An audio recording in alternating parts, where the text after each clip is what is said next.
Gentlemen, boys, and girls, it is time! I am Rooster Caffeine. This is Rooster Plays a Thing. War Thunder Flyby Fridays. And today it's a very special treat. It happens to be one of my favorite planes out of World War II, the Pacific Theater. It is the SBD Dive Bomber.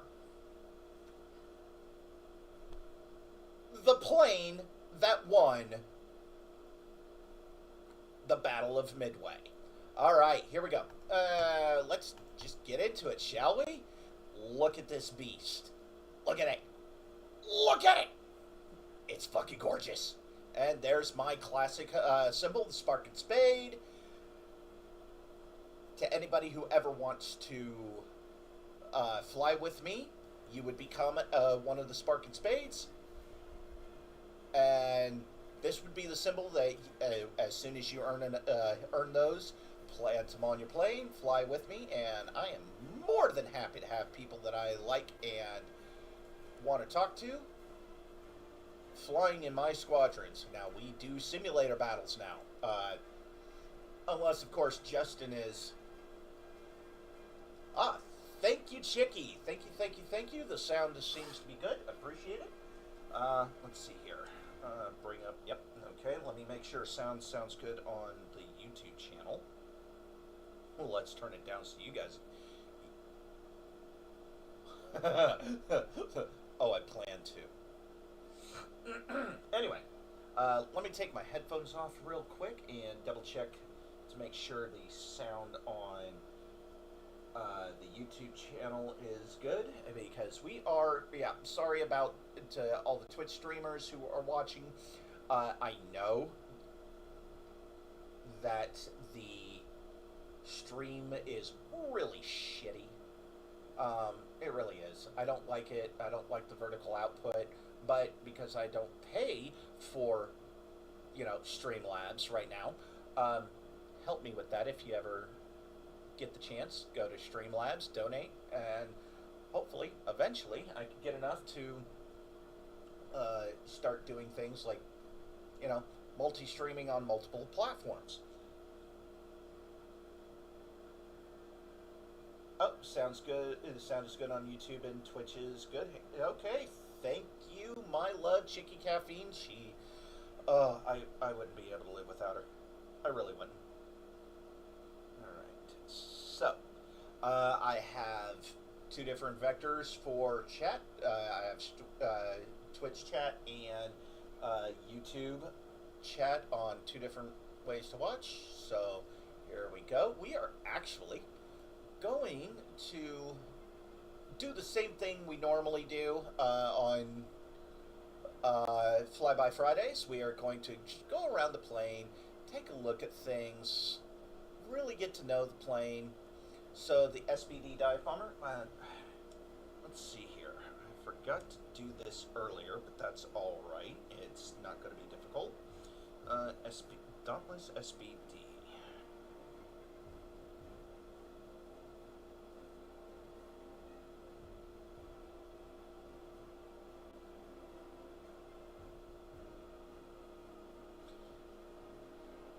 The Dauntless SBD Dive Bomber was built by Douglas. Its nickname was the Slow But Deadly.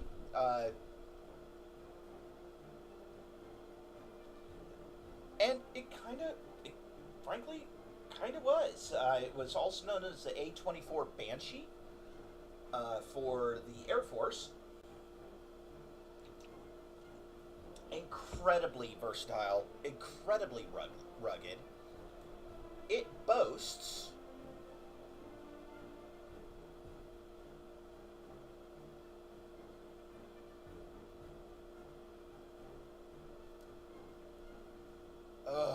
bots be gone. Bots be gone. Alright, so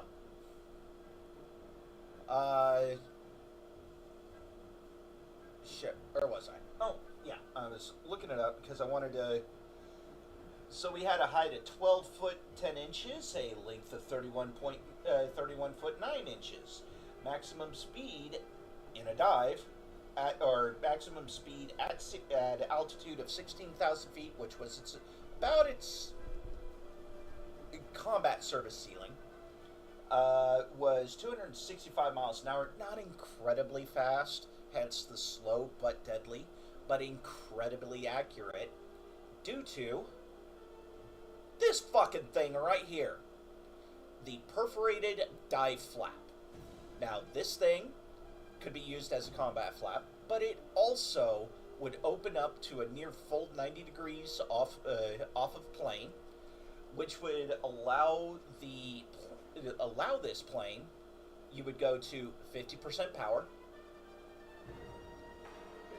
You drop to about 50% thrust after deploying your dive flaps, and these would actually keep you both highly accurate, and they are perforated for a reason. We'll get to that in just a second. They would keep you highly accurate, but also keep you at a steady speed, so that with minor adjustments of the vertical and horizontal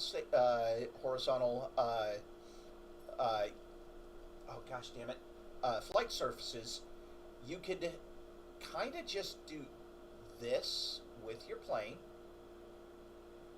and keep yourself on target and just ever so slightly drift right, ever so slightly drift left. Maybe you need to nose what would be called vertical pitch. You know, you could pitch and yaw your plane in a 70-degree dive to get yourself on target. Now we have this thing here. This is quite literally the bomb sight. Once you were on a vertical dive, this is what you look through as the pilot. And if done right, you get yourself zoned up or aimed into the point where your target is going to be. Drop your bomb. You'd start at about 16,000 feet, maybe a little bit higher. This thing could service ceiling at almost 19,000 feet. Could service at that. You begin your dive,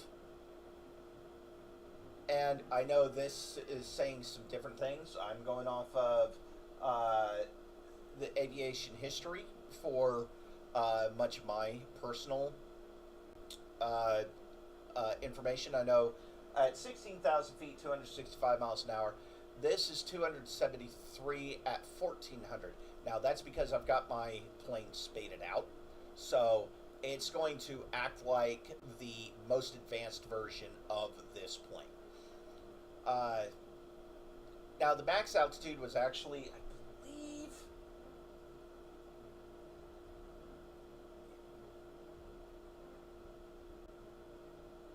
gosh damn it.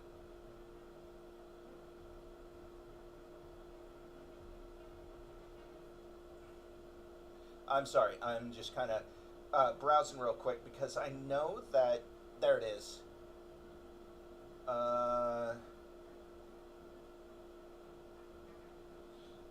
Okay.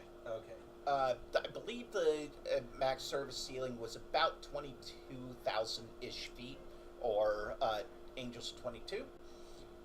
I know this says max altitude of 18,000. It was actually a little higher. I don't know where Gaijin got this information. Probably fucking Wikipedia. Now, indicated airspeed limit of 460 miles per hour. That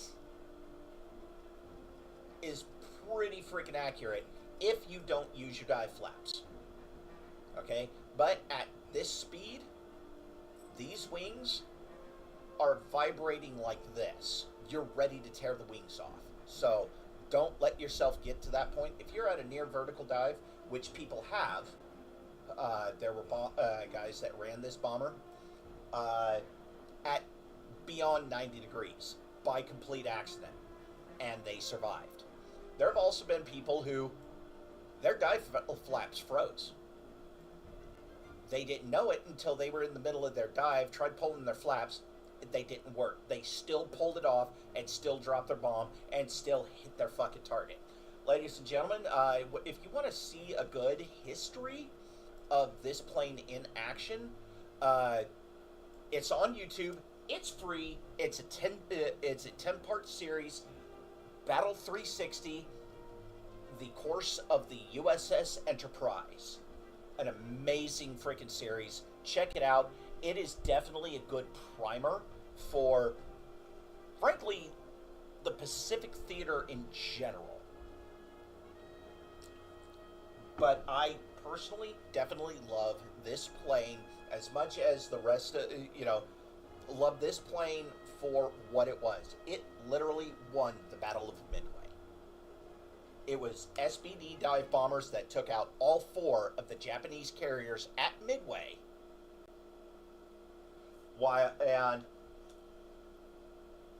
It's the truth. It hurts. It breaks my heart. The Enterprise was the last ship standing. The Hornet, gone. Yorktown, gone. Hornet already gone. Hornet got hit. It is absolutely heartbreaking. The number of lives lost due to the Japanese hubris at the time, especially. Now, this plane had, during the time of the Battle of Midway, this is what we are flying right now is the SBD-3. It ran the 1,000 horsepower Wright R 1820-52. That is 1,000 horsepower, very capable engine, extremely rugged, and oddly enough, a bit of a dogfighter. Yes, I know it sounds strange, but this plane was capable of dogfighting. Do not forget, this plane has 2 very capable 50 calibers with an interrupter gear, with interrupter gears, so that you could shoot through the propeller string. However, at a Japanese Zero, completely fucked up, and did not realize the plane they were fighting. Twin 30 caliber. Here, let's get in here. Let's get some. Come on, let's take a look at these. Twin 30 caliber 7.6 in metric 7.62 millimeter machine guns, firing at a cyclic rate of right around 800 rounds per minute per barrel. And there are 2 barrels. That's 1,600 rounds a minute. Firing, come on, I hate that the zoom is that slow. Firing that way from about here to about here. Okay? That is 150 to 160 degrees of coverage. And they could get about 60 degrees up, and if you were, as long as they could get past the tail here and past the tail here, there is all of this. So it's actually pretty good coverage of the tail. A Japanese fighter didn't realize, thought he was dealing with somehow, I don't know why, this damn plane does not look anything, except maybe the nose cone, the nose cowling, does not look anything like a Wildcat or Hellcat. He thought he was somehow dealing with one of those planes and got his eye blown the hell out by one of these guns right here. To this day, I don't know how. How you married me? Oh, I know why I married you. So how? How you? Oh, I'm well aware of how I married you too. That was Chicky Caffeine, ladies and gentlemen. Say hi. And so anyway, he could. This thing doesn't even. I oh, here, bucket.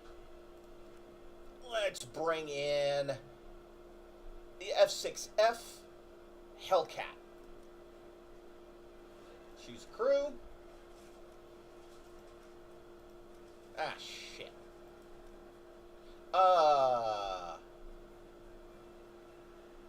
Okay, choose crew. And then we are going to bring the SBD back up. Just a second. Let me find it. There it is. SBD. SBD3. There it is. Choose crew. Okay, there we go. So we're going to have 3 naval planes up today when we go into simulator. But we're taking the SBD3 up in test flight in just a minute. But let's do this. Let's do a quick fucking comparison here. Okay. Here, let's just look from the 6 o'clock position, shall we? This is an SBD. That's an F6F. Let's do that again. SBD. F6F. SBD. F6 fucking Hellcat.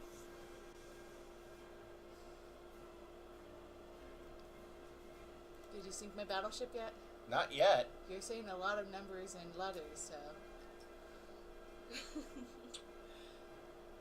Are they gonna sync? Do these look anything alike? Really? Okay, that's the fighter. This is the bomber. As a civilian, they both look like planes. Okay. Shit. Go back to the other last one. Okay. And then the other one again. I can see the difference. Okay. But it's very similar. Are they similar in size? Well, no. Actually, the F6F is bigger. Has a wider wingspan. Is actually Okay. bigger.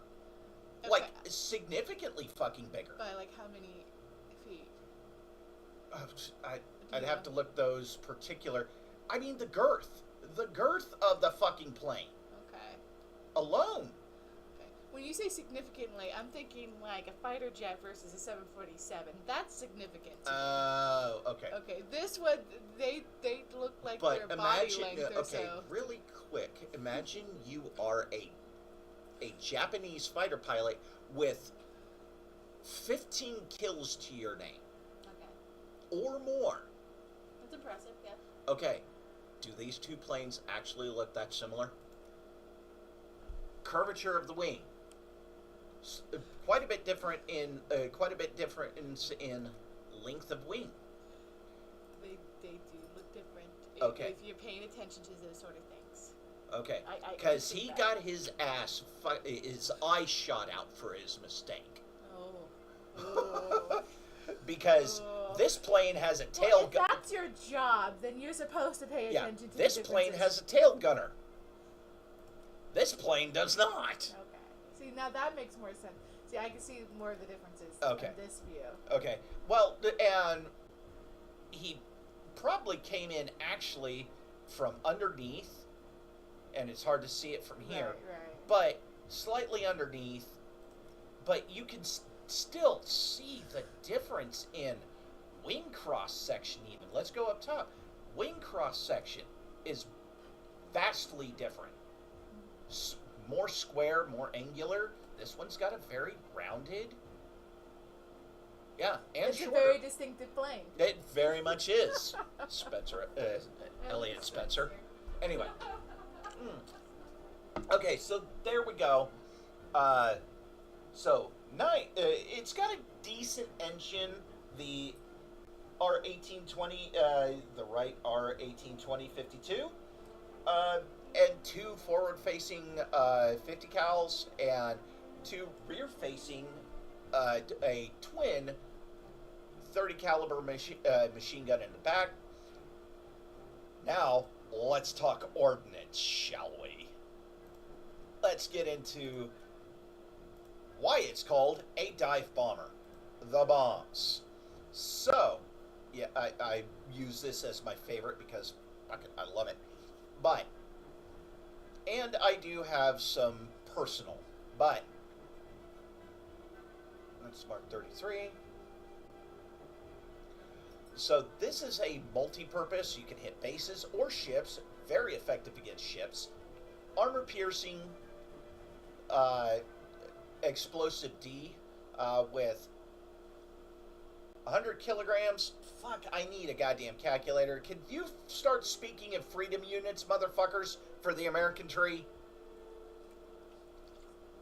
Alright. Can penetrate 78 millimeters. I'm thinking 12 millimeter is 12.7 millimeter is 50 caliber or half an inch. So 12.7 times 12 times 5 is 0.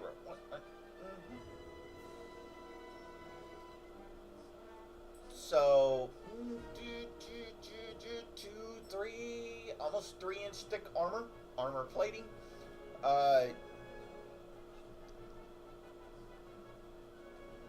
Now, like I said, this is an armor-piercing bomb. It's designed to punch through armor, which means you can kill small ships with it.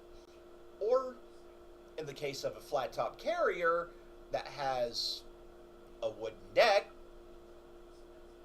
4 decks worth of a freaking aircraft carrier, and then detonate with enough explosive to blow the shit out of the side of it. Let's see here. Kinetic angle of attack versus distance. This is really interesting right here. At 5,000 meters, you can punch through 76 millimeters worth of. So you hit 1,200 feet, which is the normal.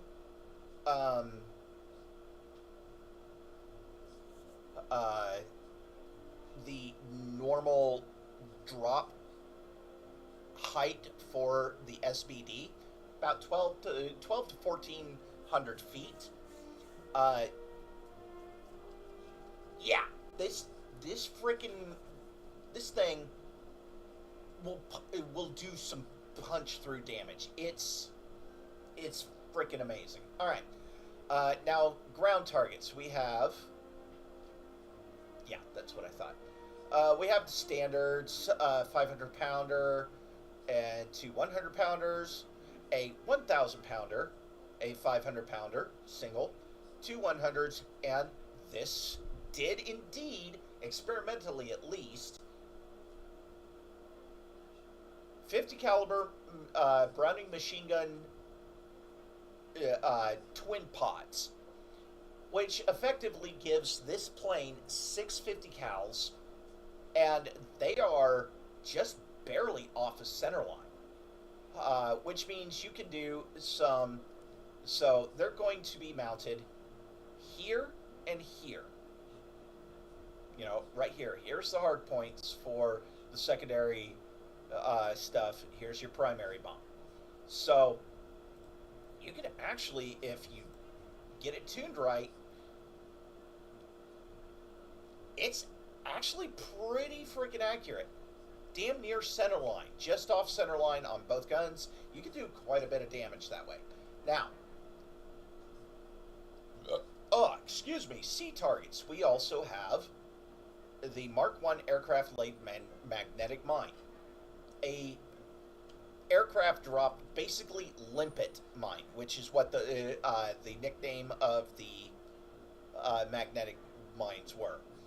If you ever want to know about, have a little quick aside, you ever want a great movie to watch? The Incredible Mr. Limpet. It's just a cute little movie, World War II propaganda, don't get me wrong, but absolutely freaking amazing. And it's in color, both live action and animated. way the fuck back when. Look it up. It's a lot of fun. It's probably free on YouTube if you can find it. All right. Next we have the 1,000 pound bomb. It's not quite armor piercing, but it is a C target bomb. It is highly effective if dropped next to, along the keel line, smaller ships, destroyers, but your PT boats, your destroyers, maybe smaller ships like that. And then, because it's War Thunder, you can build your own little secondary weapon groupings. I have Raining Hell, which is the 1,000 pound Mark 33 and 200 pounders. And then Insult to Injury is the ground version of that. The 1,000 pounder for ground, not sea, with 200 pounds on either side. So we are going to get into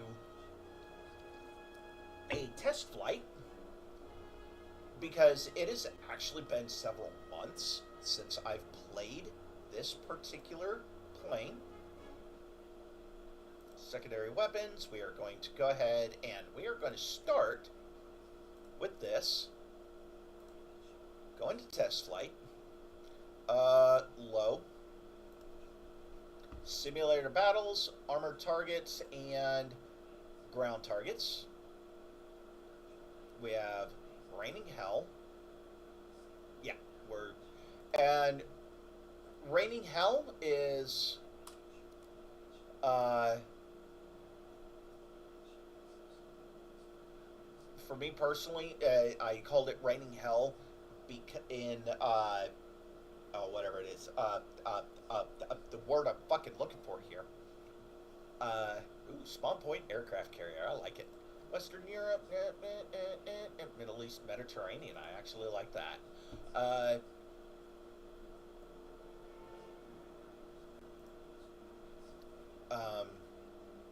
In homage to the Battle of Midway, I call it Raining Hell. So, bomb fuse time. Let's go with 2 seconds.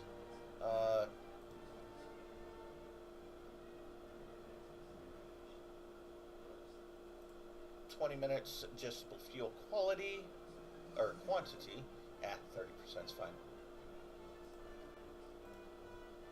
Day cloudy. No, we are going with partly cloudy at best. All right, and we are going to have some fun testing out and learning how to use this. All right, now if you look, whoop, whoop, whoop, whoop. All right, we are indeed on an aircraft carrier. Remember what I said about the flat tops being wood decked? There it is. It reduces the weight. All right, so we are going to start up engine. Now, what are the big things about this? So we are rotating right, so we're going to pull left. I'm going to pull just a little bit. Bring her up to max speed and be ready to adjust. There we go. Keeping in line on the deck. There we go. Get ourselves up. Technically, you're supposed to kind of drop off the end of the deck, but I can't see that very well. Okay. We are... Wow. Our trim is shot. Alright, we're going to go ahead and begin the wing climb. Let it work naturally.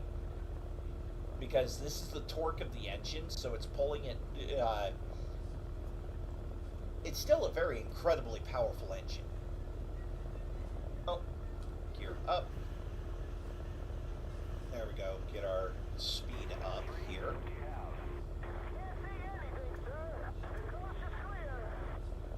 Bring it down to more of a 5 degree.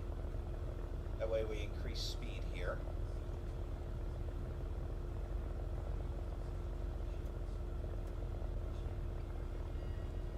Alright. we're just going to gain some altitude real quick because... Mhm. There we go. You can see right down here we have ships, and we have... we actually have our ocean or sea-going bombing, sea-going secondary weaponry. Let's see here.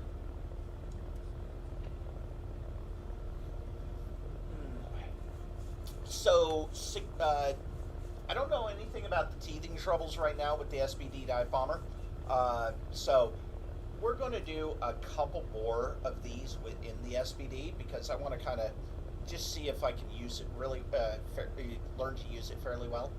But there are very significant individuals who have flown this plane to great effect.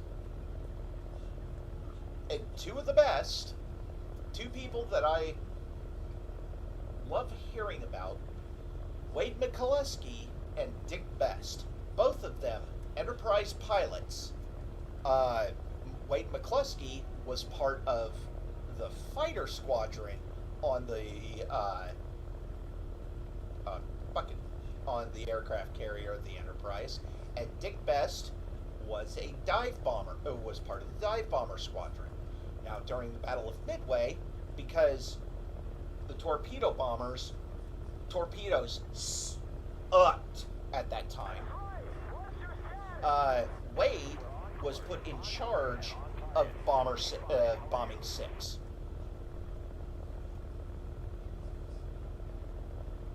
Dick Best was a squadron commander of bombing 6.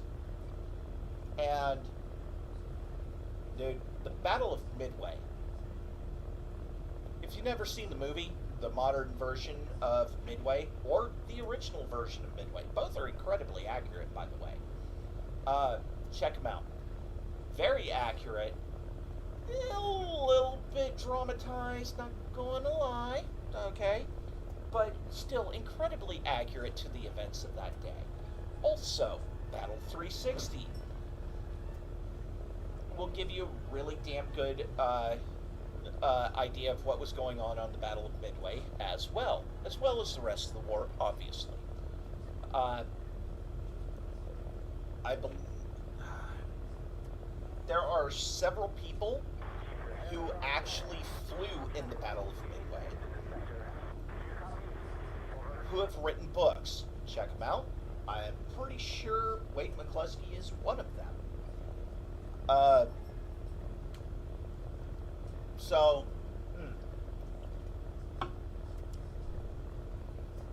those are the two biggest names that I can think of off the top of my head without doing research. We will go through all of this again with some better information at a later date, probably next Friday. If I don't have to make it a Saturday stream like I did last week. Alright, let's see here. We are... Yeah, I know. Okay, let's take a look down below. We can't really see much. Okay, there we go. We got some ships on the ground, down there. Ground. What the fuck, ground? Oop. Okay, and now, here's the guns. See? Oh, no, you can't actually get below the tailplane. Ooh. Good to know. Okay. Which is why that is the correct vector for any fighter. Listen to these guns. That is 1,600 rounds a minute. I don't give a damn who you are. You get this right through the face, right through the cockpit. It's kind of hard to shoot down a bomber when you're missing your eyes, or your nasal cavity, or your fucking brain. And yes, that's 30. Okay, wait for it. 1,001. That's 30 fucking rounds. of 7.62. That's a lot of weight. You punch that through even a modern plane visor. It's going through and taking the pilot out. It just is. And that was the tactic that rear gunners would use. They would put this pipper, if you were close enough, right on your face. You know, with a little bit of dead reckoning, you can see how the crosshair versus the pipper versus where this is showing the rounds are going to go. And let's see here. If we... Oh, wrong. Level out a little bit. Yeah, there we go. So you do have to use a little bit of dead reckoning, but there, straight down the fucking pipe, it's done. You're gone. If you are a fighter pilot coming in behind one of these planes. All right, switch views here. There we go. Yeah. Okay, we are at 8,000 feet. We are going to level off.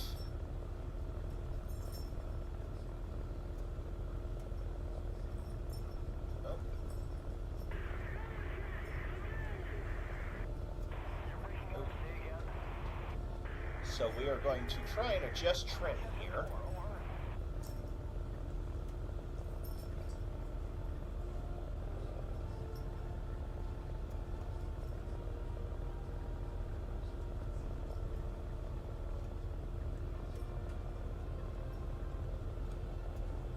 Because the fact is, despite the fact that this plane is incredibly slow, at 265 miles an hour, at 16,000 feet,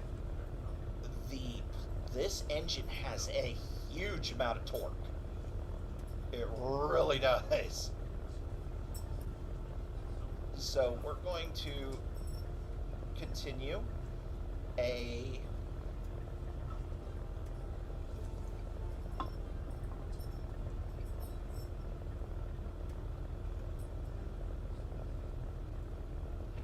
and this plane does not climb very fast. Once we get done with this this test flight, wow, yeah, trying to get about a 5-degree climb, and we're just gonna let her laze up. We'll even go ahead and get some speed here.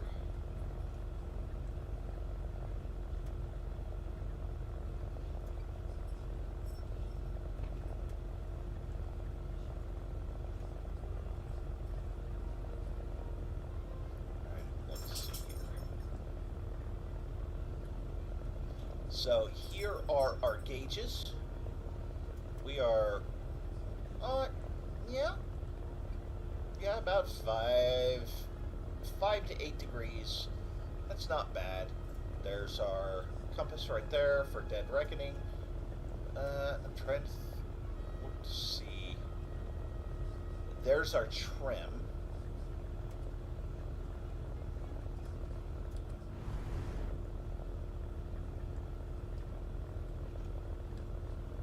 Oh, cool. The zoom puts me on my actual... Oh, look at that. Actually, we're going to ease off because this actually...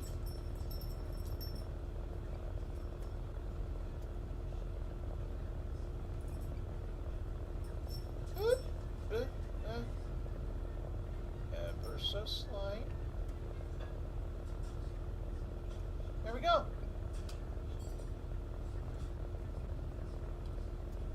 There we go. Now we're definitely on a 5-degree climb.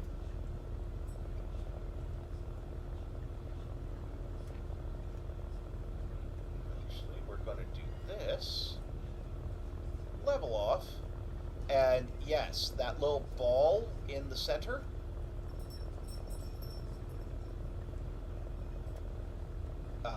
Just saying. Let me, this right here. That's your trim adjustment. I love that. That is a great little detail. Now, I'm not gonna lie.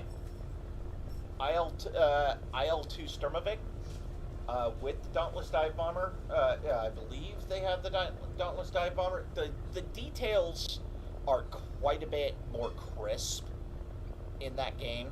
So if you're running a dive bomber of any sort, these kind of details, it's going to look a little bit crisper. It's going to be much more realistic.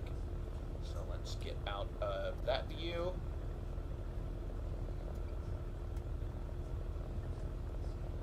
And let's look behind us. Okay. And we are still slowly trying to get ourselves up to around 16,000 or 18,000 feet. That way, when we go for our dive, we have plenty of time to nose over, hit our 70-degree mark, which we will do. We will actually do in the sight. We'll be able to adjust our 70-degree dive, adjust, and if we do it right, and we'll probably need to practice a few times, but if we do it right, we should be able to put all 3 bombs on target and take out a fairly large ship. Now, if you'll give me just 30, call it 30 seconds. Yeah, I will be right back. Stay frosty, people. And not 30 seconds. Let's call it what it is. 2 minutes.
My wife is hiding my shit from me.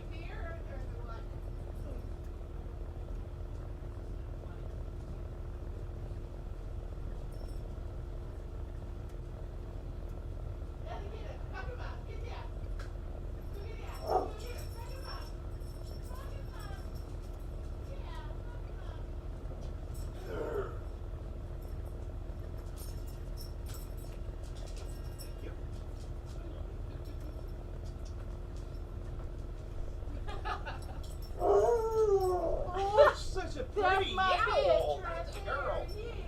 That's a girl. All right. Apparently, our Elvira is saying hello. All right, we are back,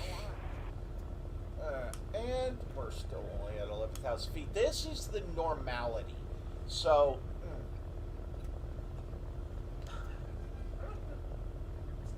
Good stuff. Right now, if you look at our fuel, it's at 6 minutes. I didn't put too much in.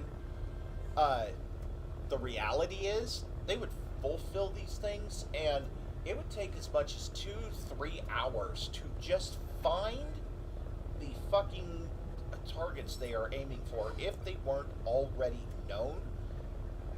their actual, not last known, but actual location. So,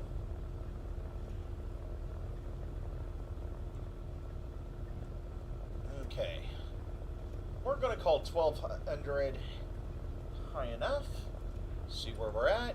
Actually, turn back in.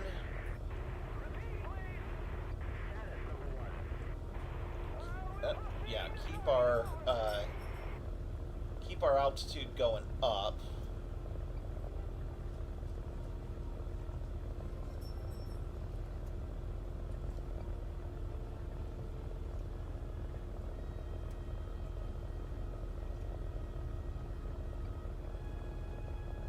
Okay, so there is one of our targets. Looks like it might be a pretty big one too. So there are two main schools of thought when it comes to coming in on the dive on a ship. Now okay, so that would be our carrier. We're actually going to try and save.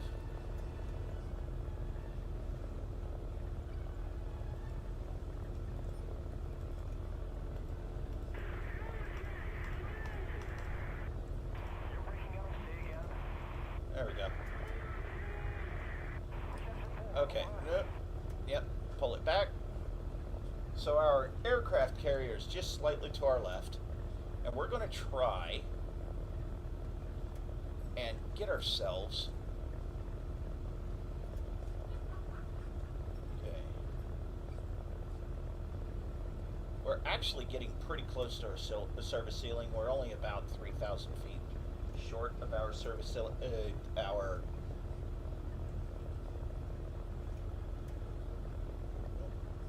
trim's still a little fucked. You see, you want your trim as close to dead center as possible.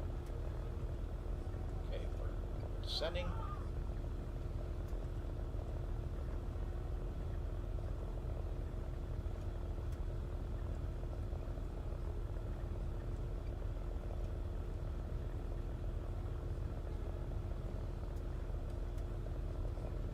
Adjusting trim, there's that. There we go. We are damn as close to dead center as we're going to get. Okay, we're coming over. Now, if you look down, there's actually a window.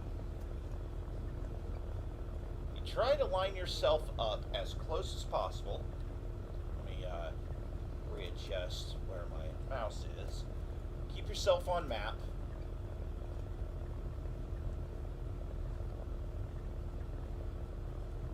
And when you see your target below you,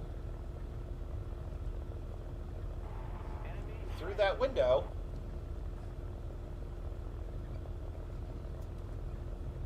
that's when you begin your dive. I'm also watching, and we're going to go ahead, get into the dive. There it is. Boom. H. Dive flaps. Reduce to 50%.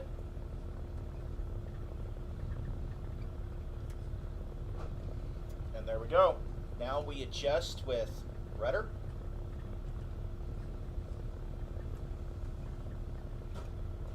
Switch view. Oh, zoom. Keep ourselves as close to it as possible.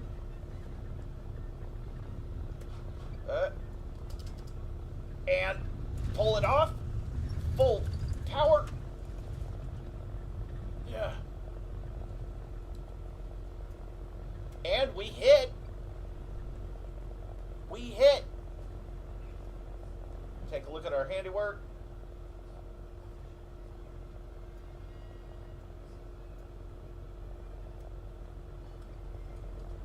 It wasn't great, but we'll come around.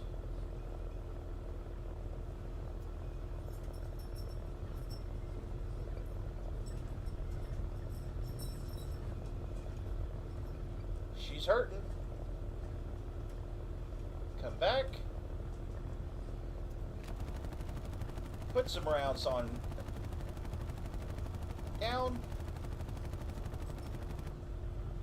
And boom. We are out of bombs, and we are actually out of... Whoa, that was stupid. Whoops.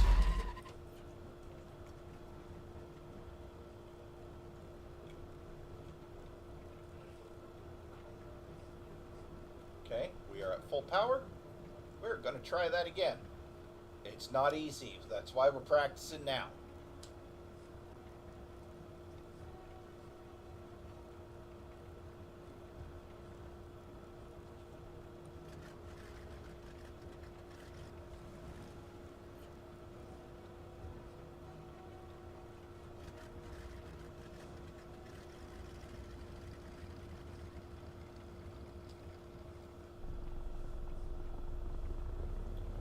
We are rolling.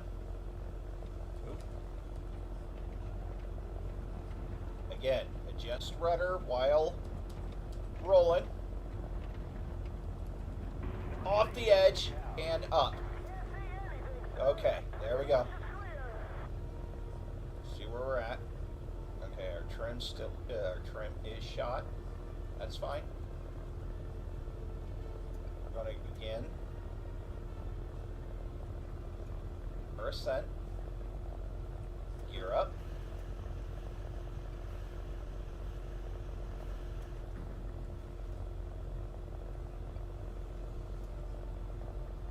And we're going to try another run. This time, we're going to see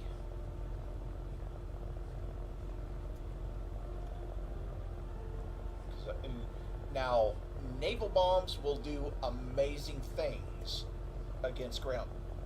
Oh, excuse me, against ground targets. They really will. Especially the big boys, the 1,600 pounders. When you have a Navy aircraft with a bunch of 1,600 pounders, bases basically just fucking evaporate. Alright, we are...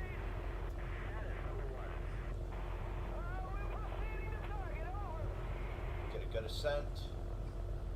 Want to get myself right up around 5,000 feet before I adjust trim and everything, and then we adjust our course so that we can line our asses up directly on the on a ship.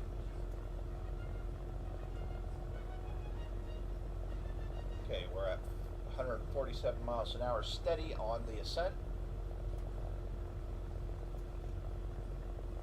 And actually gaining speed slightly,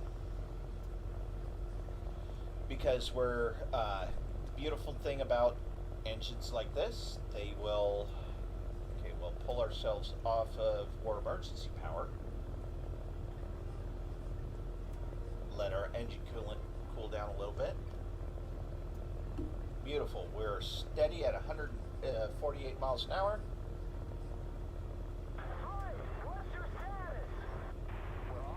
Now, the history of dive bombing is very interesting.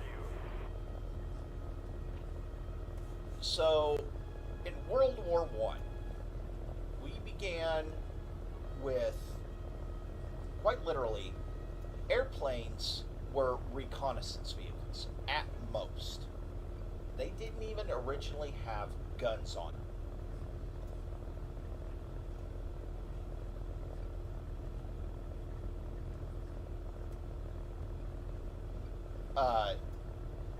Von Richthofen, the Red Baron, got his first kills with a I believe it was either a sidearm or a shotgun.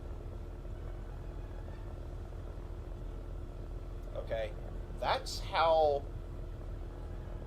new putting guns on a plane and fighting with each other was at the time. As the war progressed, they figured out that if they put really big planes into the air, there would be enough lift to put very small most 100-pound bombs with TNT in them with a contact detonator. The bomber was born. The dive bomber didn't start rolling around until after World War I, when the military realized that if you wanted to accurately put single heavy bombs on target, you needed to worry about drag,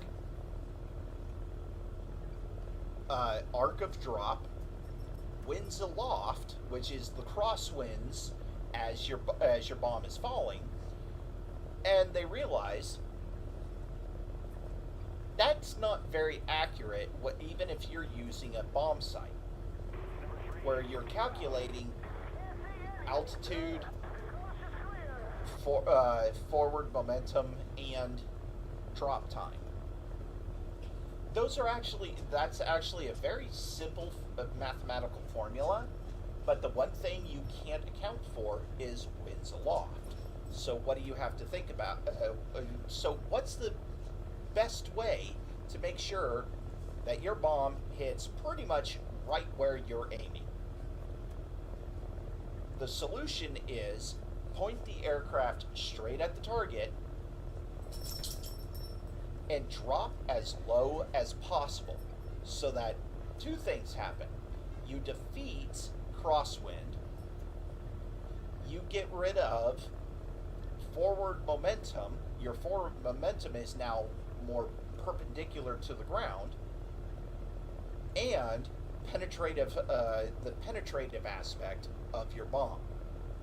If you make it an armor-piercing bomb with a fuse timed in the tail rather than a contact, which quite literally means there's a pin in the front of the bomb.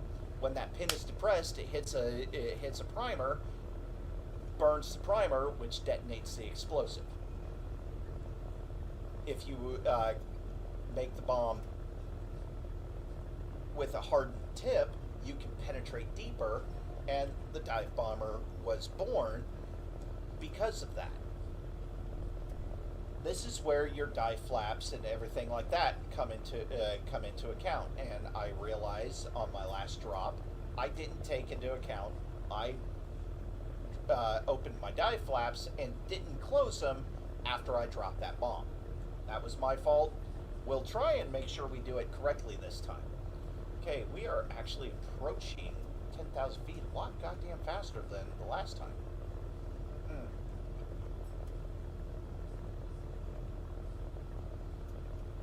Now, to be fair, the Japanese developed a much better dive bomber than we had a lot earlier than we did. They realized that sea power, the aircraft carrier specifically, was an incredibly effective tool for warfare. They developed an amazing dive bomber. Very maneuverable, very stable, and very accurate. Remember, an airplane is not a weapon. It is a weapon delivery platform. Okay, when you hear people say, oh, it's a great weapon, this plane is a great weapon. No, it's not. Take all the guns and ordnance off of it. What the hell is it? It's a guided fucking missile that you can drive. That's all it is. And the best you got is a kamikaze attack at that point, which the Japanese did do. But we'll get past that. You are a weapons delivery platform in this vehicle. And we have 3 bombs, 200-pounders and a 1,000-pound sea bomb. Wow, we are actually getting to altitude a lot better. We will be able to adjust trend pretty soon and be able to make an attack run.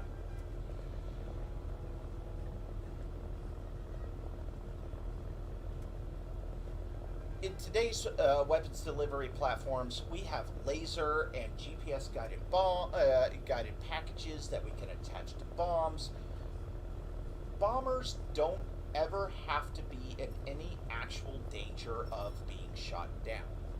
And this is where I personally find that World War II bombers were some of the bravest, craziest, and most tragic figures in World War II. World War I had its tragedy, absolutely. Okay? The futility, the absolute hubris, and also sheer bravery and sadness of World War I cannot be overshadowed by any subsequent war, including the Vietnam War, as horrible and tragic as it was. World War I is its own animal in every way.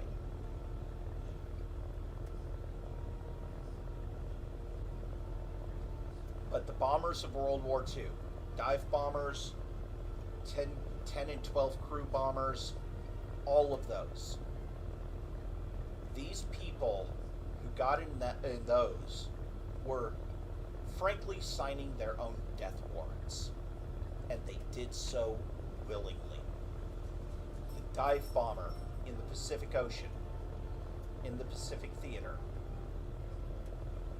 those men were absolute chads. And here's why.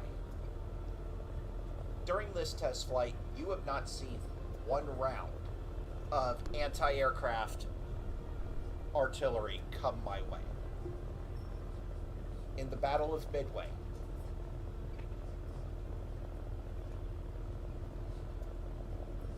an entire 3 squadrons of dive bombers went out on the first run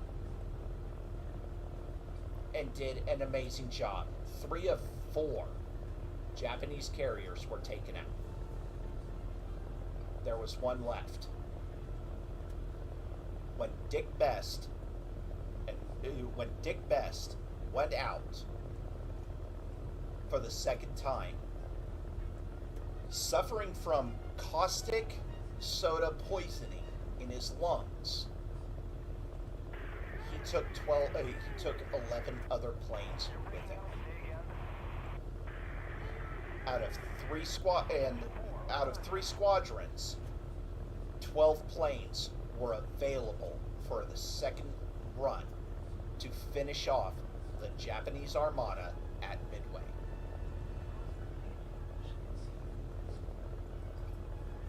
Do the math on that, people. Every one of these dive bombers had 2 men, a pilot and a tail gunner. 12 planes were able to go out. 11 planes came back.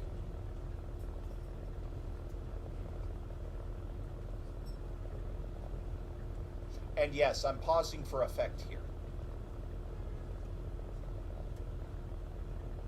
Now, at the same time that you're imagining that, imagine being this guy as you're looking out this windscreen, looking down that bomb site, and all you see is anti-aircraft, everything coming your way to stop you from dropping that one bomb that could end a single ship.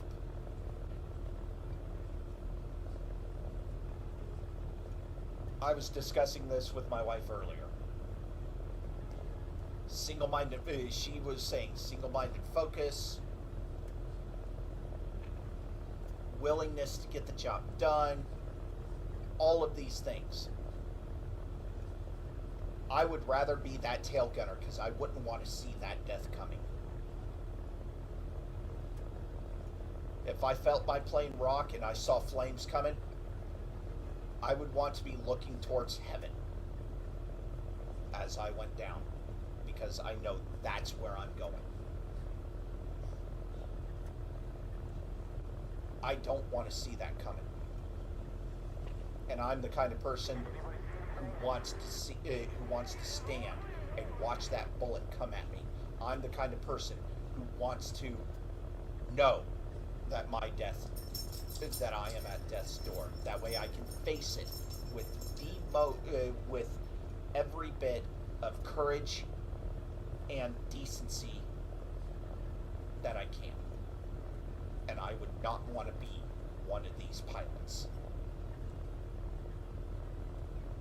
The very concept of that is terrifying to me. And these men did it willingly. I'm 41 years old. These men were half my age.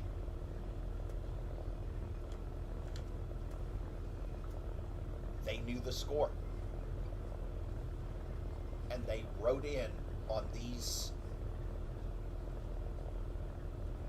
Griffins, these Pegasus, these absolutely glorious, beautiful machines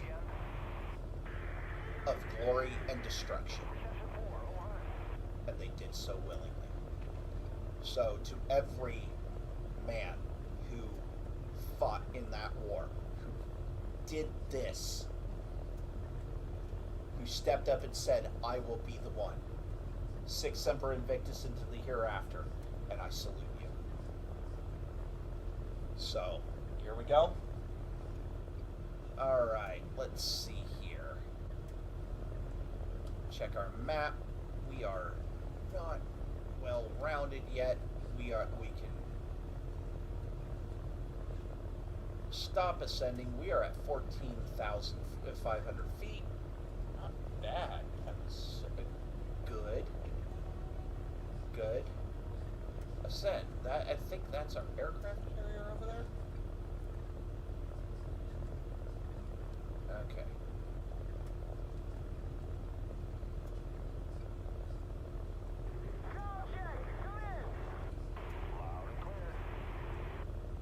Look at, oh. Alright, here we go.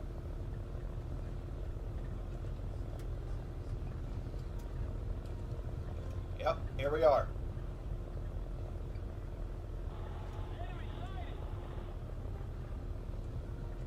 No,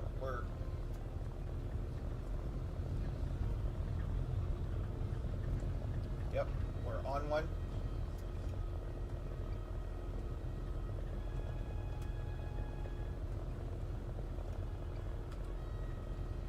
Air brake extended.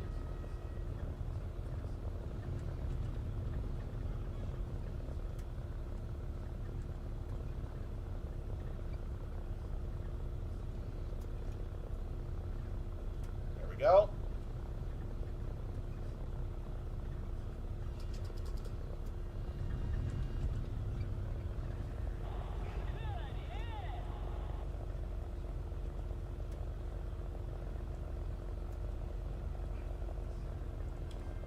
And we missed.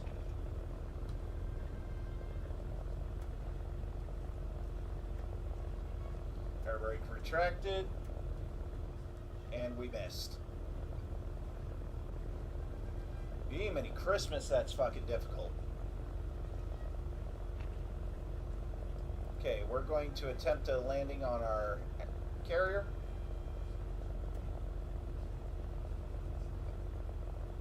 Unless I dropped on the wrong fucking boat. That's how quick it is, too. Jiminy Christmas, that's freaking harrowing.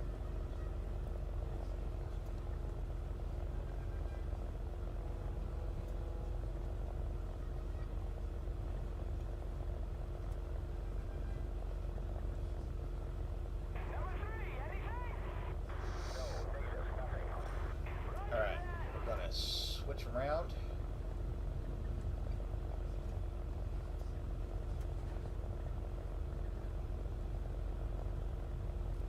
Make sure our carrier is far enough behind us that we can.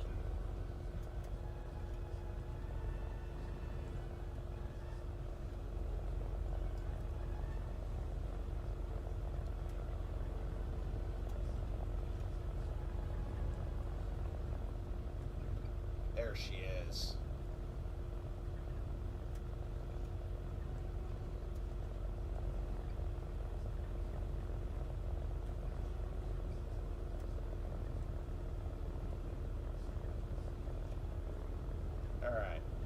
going to attempt a carrier landing. This should be interesting.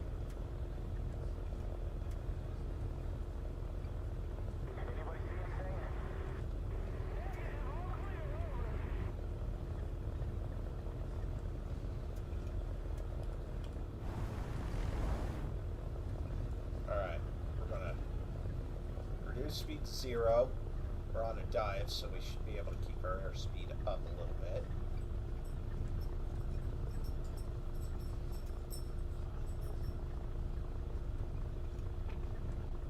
Okay, this ain't too difficult so far. Lining up.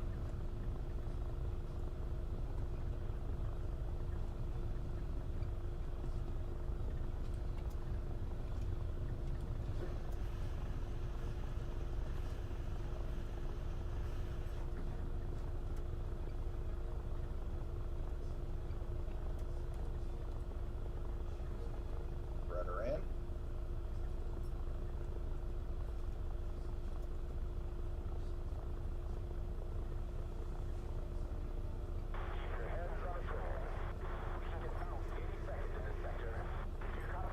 And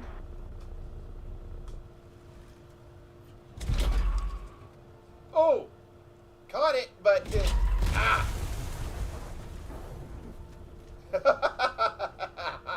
We made it on the deck, though.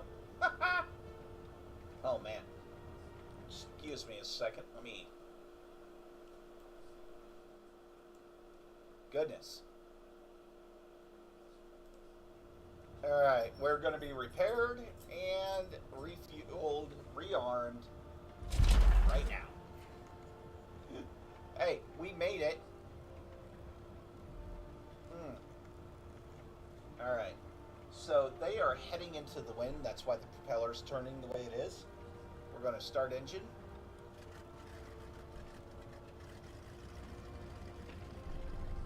Let her come up to power.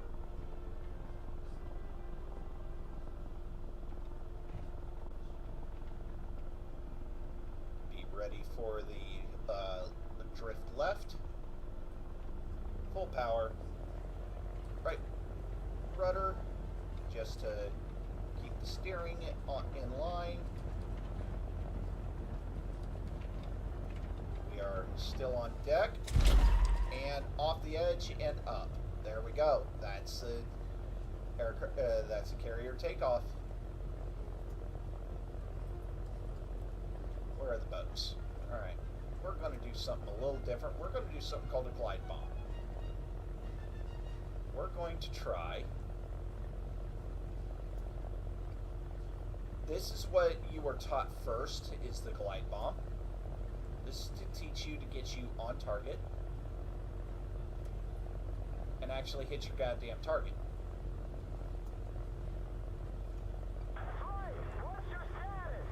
Like I said, I haven't flown this in quite a while, so I'm really damn rusty. Okay, we're going to go after this one here. It's completely away from everything. We're going to watch the map to line ourselves up. And yes, I see it. We are on it. We're going to see if we can't possibly sink something.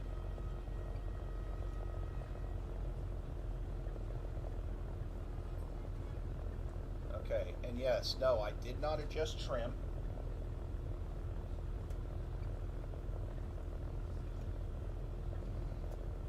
Woo, I know that's causing some seasickness here.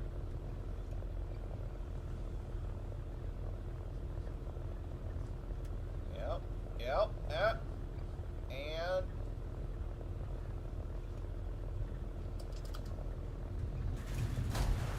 oh! I fucking got burned.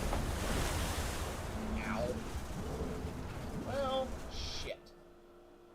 And we drowned. And that's why the dive bomb was so fucking important.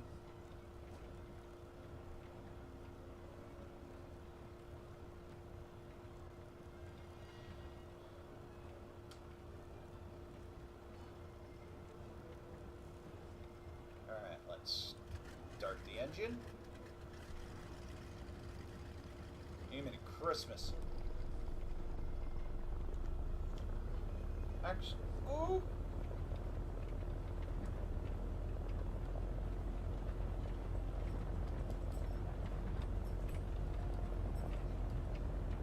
Those poor fuckers on the edge.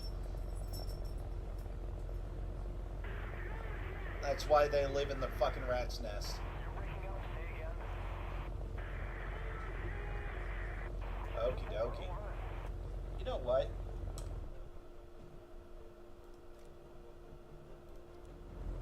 We're gonna go ahead and return to hangar.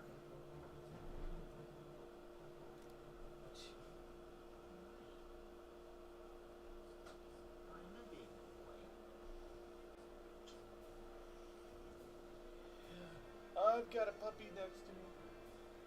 He's such a sweet puppy. Okay, and we are going to go ahead into simulator battles in about 2 minutes. I gotta go make a head call. Ladies and gentlemen, I'll be right back.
Oh, is it time? Okay. Okie dokie. Hey, hey, hey. Sit. No. No. Sit. Sit. Ellie, stop. Sit. Sit. Sit. What? Sit. Sit.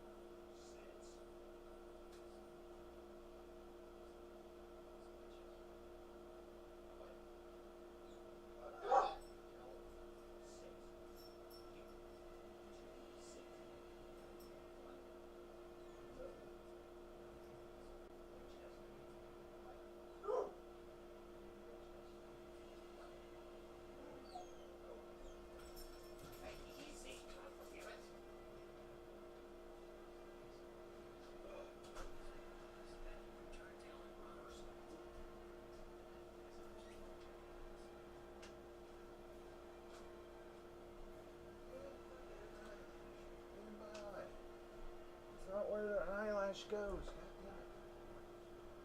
My eye. Ugh.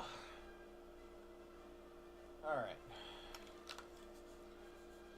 So, we are going to go ahead into simulator battle. We have 3 Navy planes here, so we might just go ahead and fly them off of carriers, if that's available. So, what are we looking at? A little bit less than 100,000 people on. What are we looking at? I'm trying to see. Ends in 4 hours. Okay, so 1 to 16. So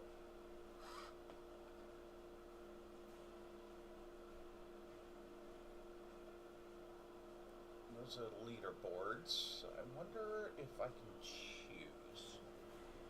Nope, it's just singles air simulator. Alright, let's take part. We're going to take part in this one without...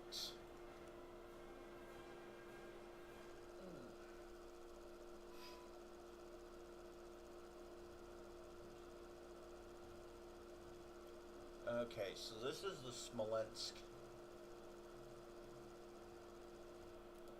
Okay, we have a solid battle line.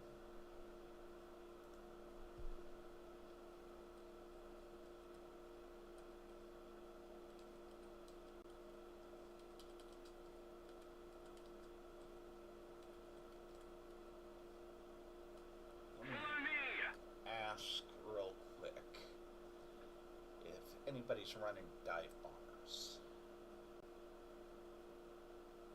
Our victory is near. Oh. No, it's not. Attention to the designated grid zone!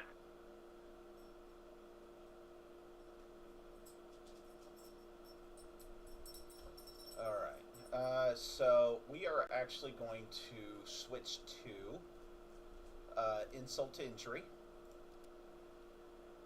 Let's see here.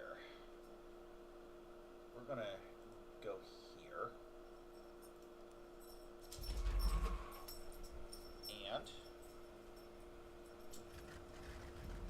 oh gosh.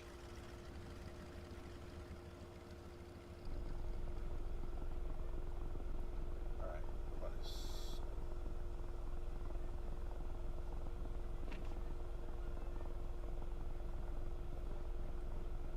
okay, and full power. Got a full war emergency power.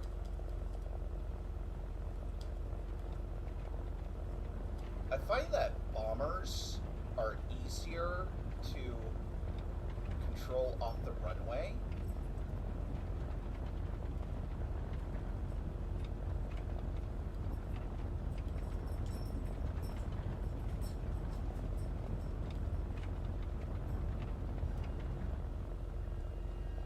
Gear up.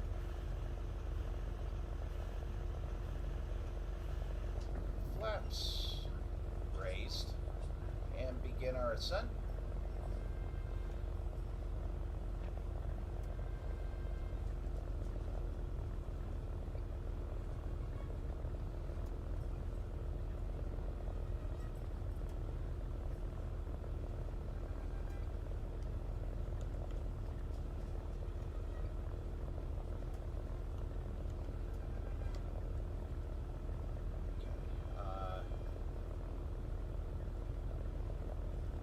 Just that angle of pitch. There we go. Now we're increasing speed as well as altitude, and that's the secret to a wing climb. You want to adjust the angle of your wings so that you're orbiting, but still gaining. Attention to the designated grid square.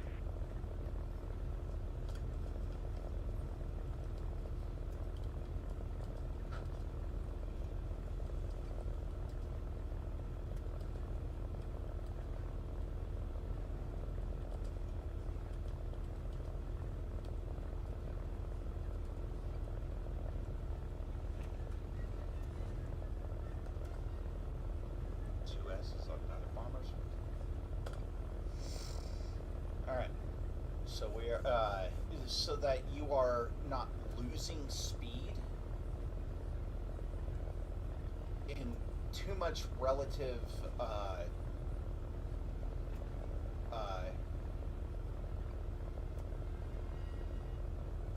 damn it, I just had the word.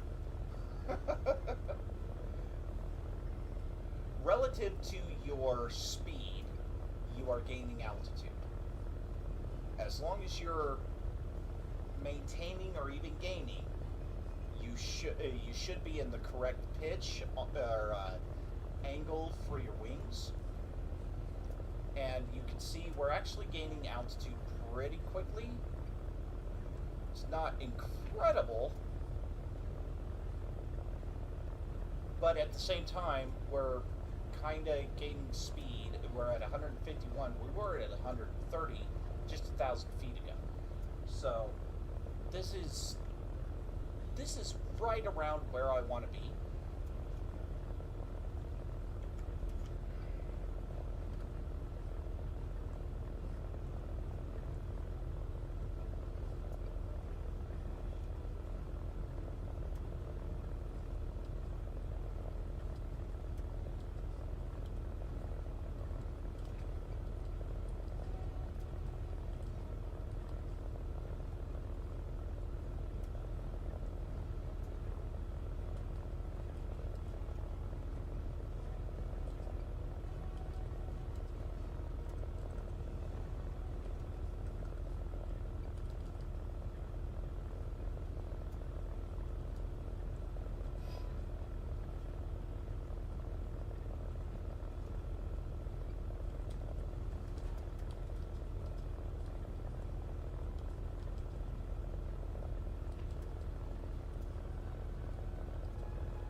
Speed a little bit, so we're going to bring the nose down. There we go.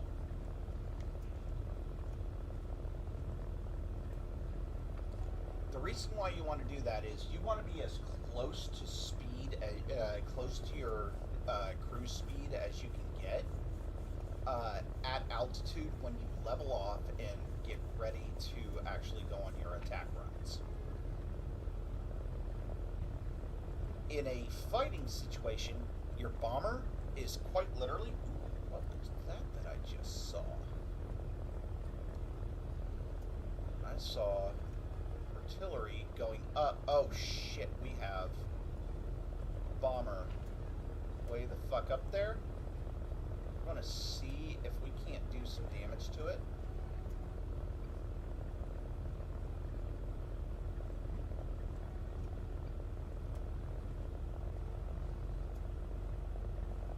They're shooting at it. Okay. We're not a dogfighter, but we're the best fucking thing here. Drop those bombs. Get rid of that drag and wait. See if we can't put some rounds on target on this fucker.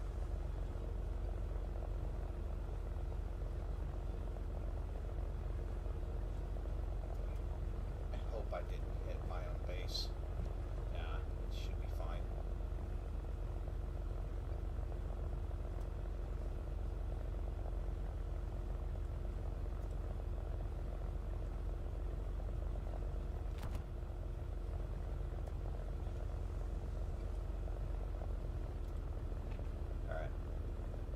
That was actually a bad idea.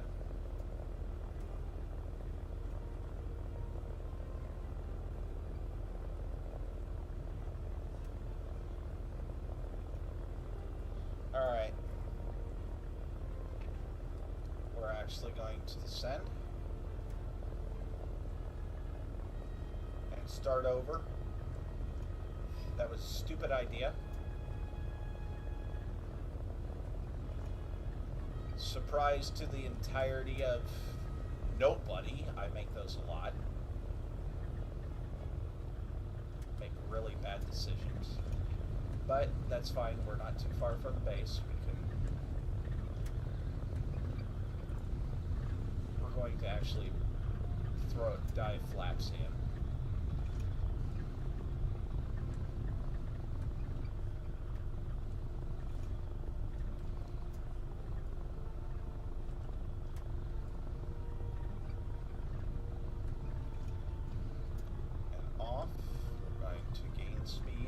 On this dive, which is fine.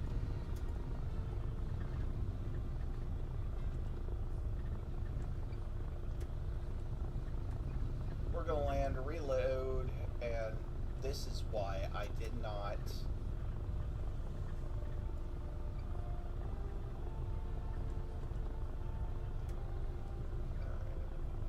Get to about 1,000 feet. Attention to the map.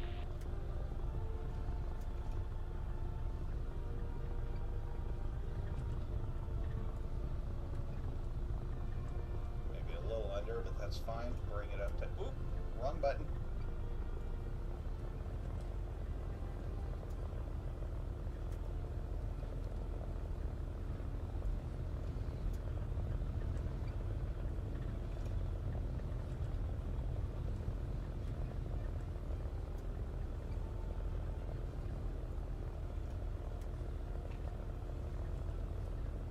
Pull hard left. That way we can line up at and pull hard. Whoa! Attention to the map.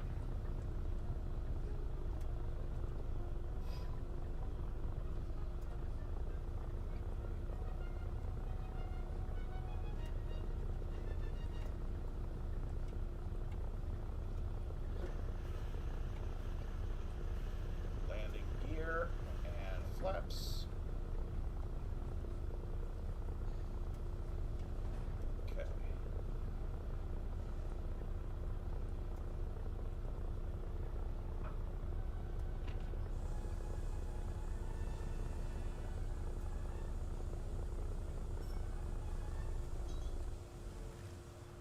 Ow!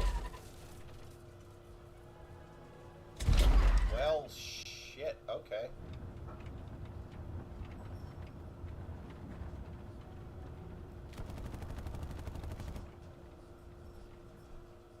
You know what I need?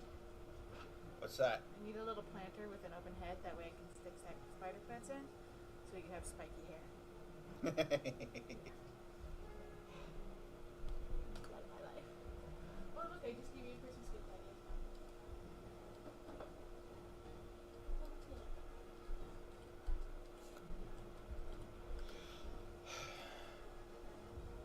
Letting my guys know I am aware that I made a rough landing. I'm sorry. All right, here we go. Double check around me here.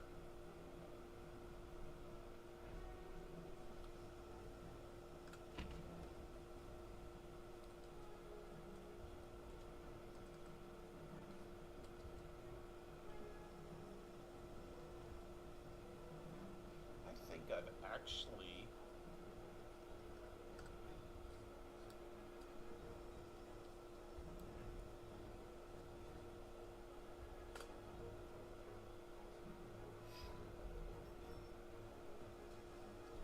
flown with this guy before. The guy straight to my left, Zero Sky. I'm pretty sure I've flown beside him before.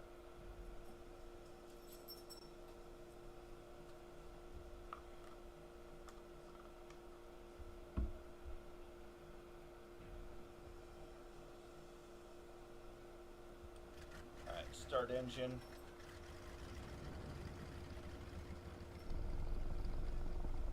Yeah, anybody who's looking, it's the I-22, 22.5 beside me.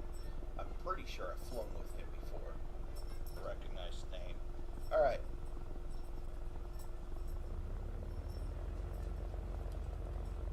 Hey. Oh shit, we have...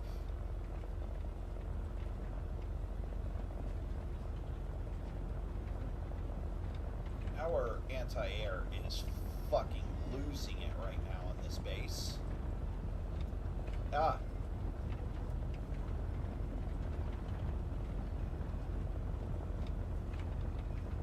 Oh, so now he wants to go. Hey.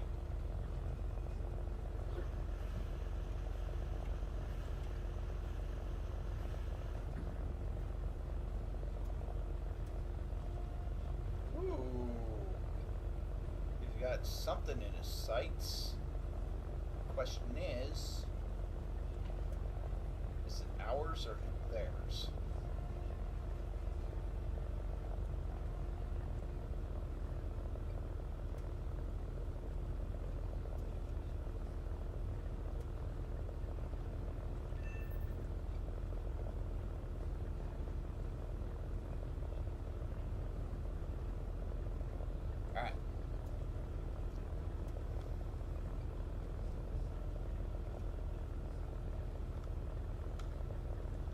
started with a slight right hand orbit.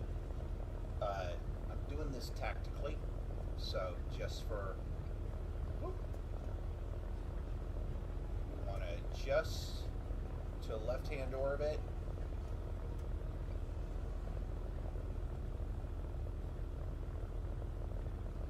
Oof. Trim is way off.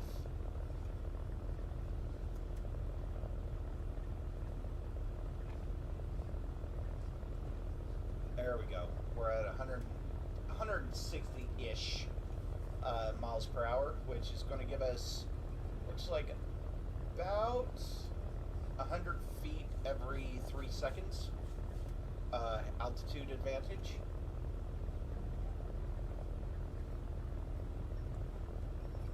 Actually, we're going to drop our nose just a literal hair. There we go.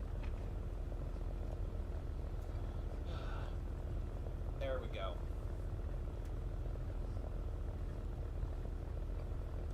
So you try to balance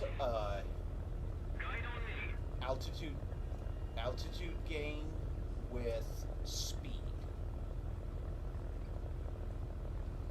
and depending on what you're looking for, do you want speed, which will actually increase your altitude much faster, no matter what your actual orbit rate is. As you can see, we're at 174, and we're climbing pretty damn good. I mean, I'm seeing 6s, 8s, even 10s at time altitude gain, and it's actually increasing for every mile per hour that we go up. Now, and at this moment, it looks like we're balancing right around 170 to 175.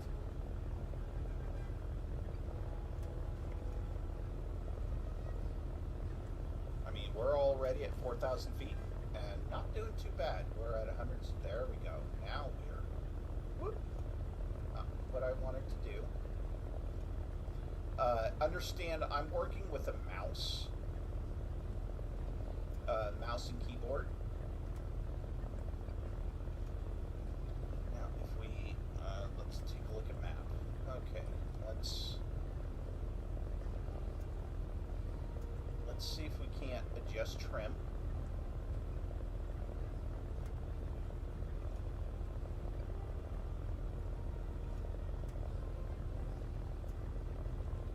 Flying level. Still gaining pretty good, so we're going to drop it. Let's keep the pressure on. Victory is close.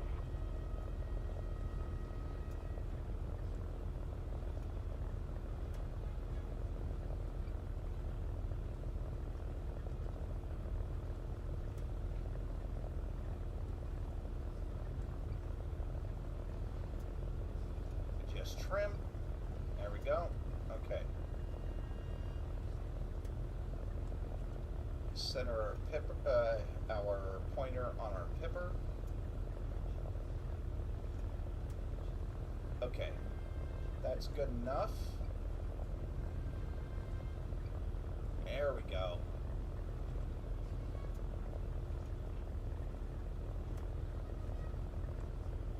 And then drop nose to where we maintain speed or even gained a little bit while at the same time gaining altitude. There we go. That's actually quite beautiful. 200 miles an hour.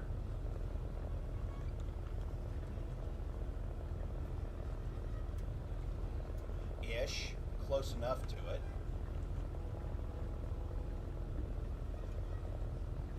Oh, give me 1 second. I gotta take care of my dogs. I'll be right back.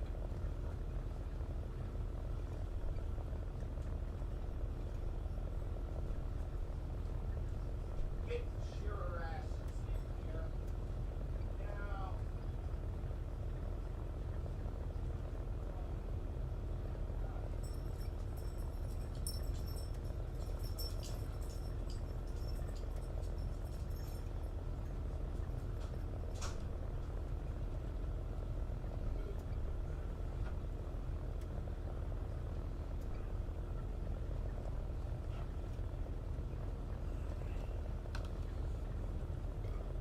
Excuse me. Alright, so, Attack the real airport. quick, to anybody watching the stream, and I Follow me. doubt anybody Negative. Yes. is, Affirmative. I apologize for the background noise. The fans of my computer are running at turbo drive, and I also have an air conditioner behind me, which is probably what you're picking up. Attack the A point. Uh, On me. I'm sorry, but it's Oregon, late July. It's fucking hot, even at 8:45 in the evening. So I guess deal with it until I can get a better mic setup. All right, let's see here. We're still at 6,000 feet. I'm going to. Whoa, shit! I just heard cannon pass by my fucking head here. We're going to try and get better altitude a little bit more quickly. We're going to go ahead and take her to war emergency power, try and get her up to 10,000-ish feet before we begin heading into the battlefield.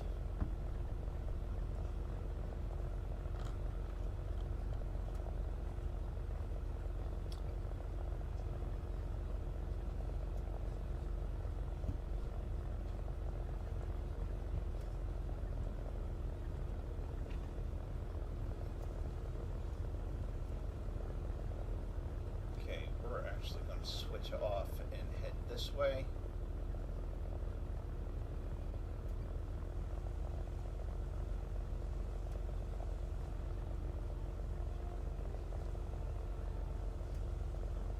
So a little funny thing about the Battle of Midway with this plane, Wade McCluskey, who was actually leading the charge Attack the A point. during the Battle of Midway in its early stages, was a fighter pilot, Ah, guide on me.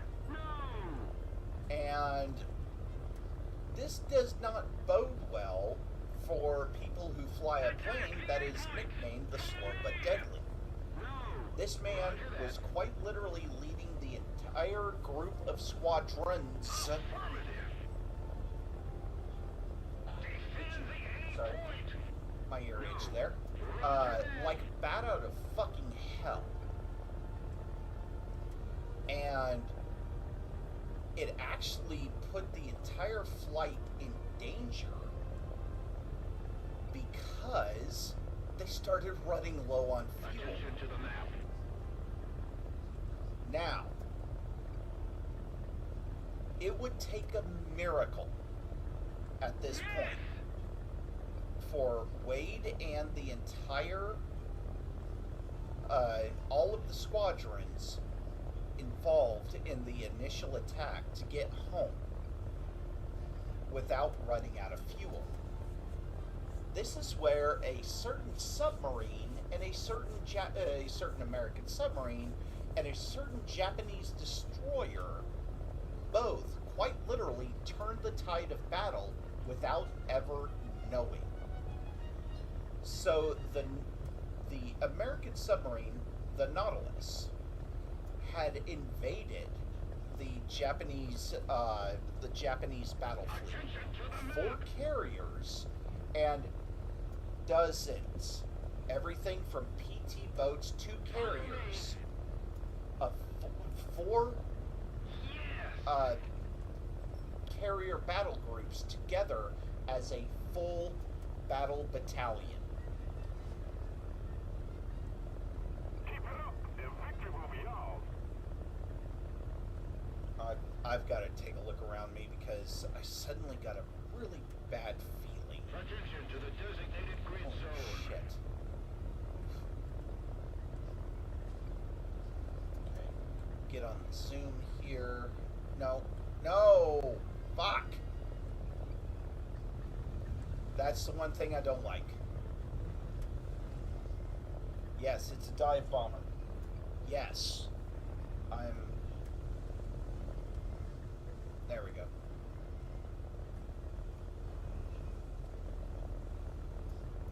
Okay, there we go. Ugh. Just kind of looking around me, making sure I don't have any enemy fighters or anything on my ass here. Because what I'm aiming for is over here. There we go.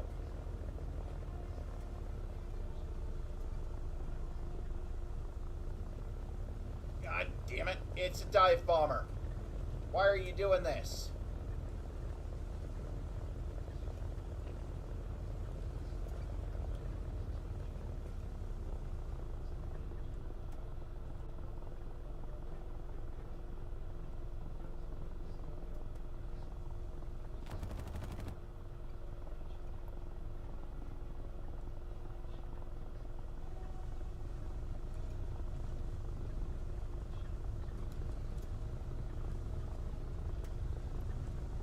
Why are you in a death spiral? Come on.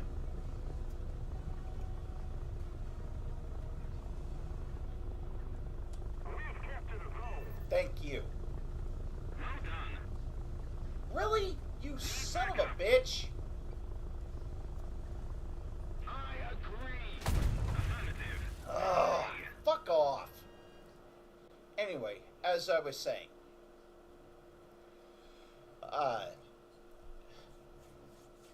so a certain American submarine infiltrates this entire battle group, Attention to the map.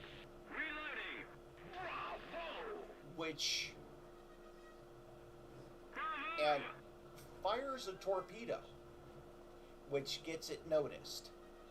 The Arashi, a Japanese sub-destroyer, begins hunting the Nautilus. Pulls off Attention when to the designated grid square. it can't find it. The Nautilus resurfaces, gets noticed, and the Arashi is then turned off and told to hunt this sub until it is safe. The entire battle battalion moves off, leaving the Arashi behind. The Nautilus escapes, and the Arashi pulls off and begins to go at flank speed, quite literally throwing a rooster tail behind it to catch up with the rest of the battle. Heading to the base. I keep calling it a battalion because that's my best description of what is the battle group of the Japanese aircraft carriers and all of their support ships.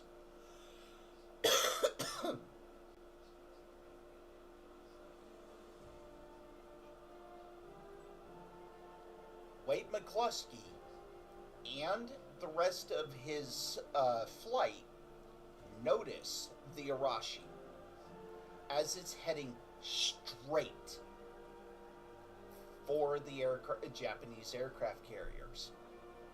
And he deduces correctly this ship is trying to catch up with the rest of the pack. They are dangerously low on fuel, and this is the miracle of the Battle of Midway. Wade McCluskey, Dick Best, and the rest of the entire flight turn in that direction and not only follow, but deduce that if they just keep going straight along the bow of the Arashi, they're going to find the Japanese entire fleet, and they do so. And at this point, I recommend every person who wishes to watch this show check out Battle 360, episode 3, I believe. correct me if I'm wrong in the comments, but I believe it's episode 3, to see what happens. Because, frankly, it's a fucking massacre. Alright, so we have the F4U and the F6F Hellcat. We have HVAR and bombs. We're going to go with the bombs because we don't have any sea targets, which means we don't need torpedoes. We are going to come from this, and yes, we are going to go in with bombs, and then we are going to go fighter and see if we can't get a couple kills. Alright, it's been a while since... Oh, just a second. I just heard a loud noise while my wife is working. I'll be right back.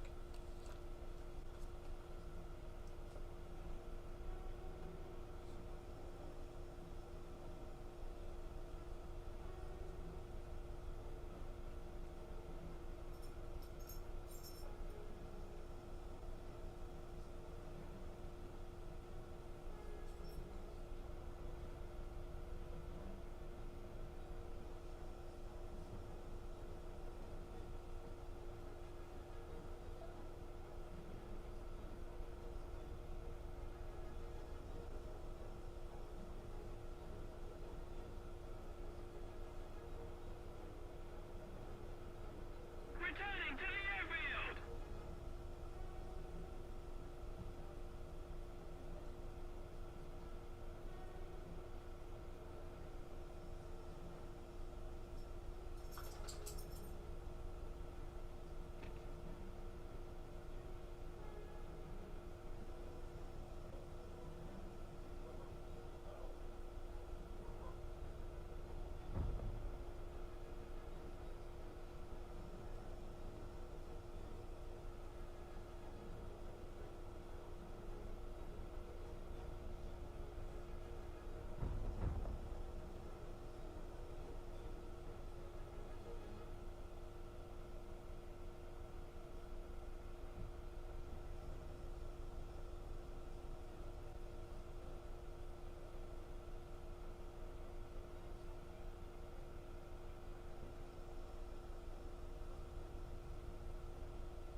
Attack the A point!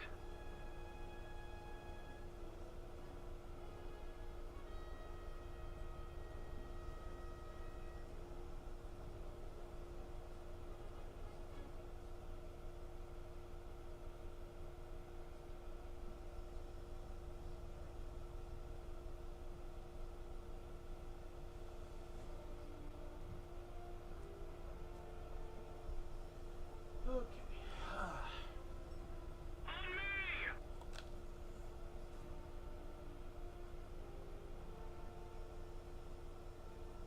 Alright. Just keep it up, and victory will be ours.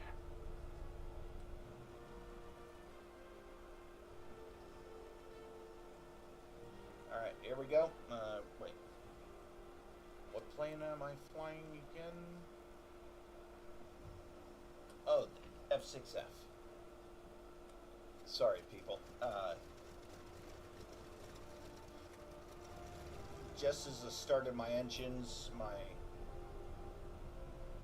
I heard a big sound while my wife is working in a separate room, so I had to take care of that. Okay.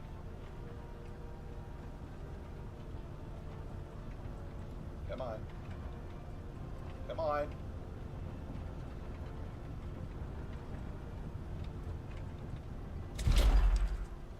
Thank you.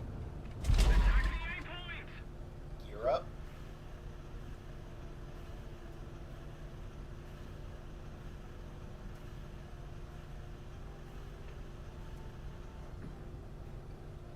Alright, so we have an F6F, and we're actually heading towards a air superiority battle right off the bat. I'm okay with this. We're gonna get some altitude here, just a little bit.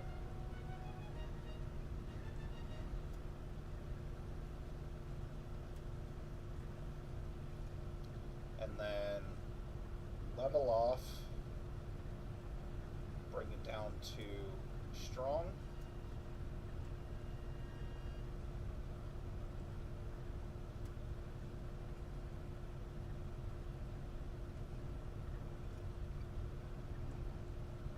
Ever so slight angle of attack. Is close.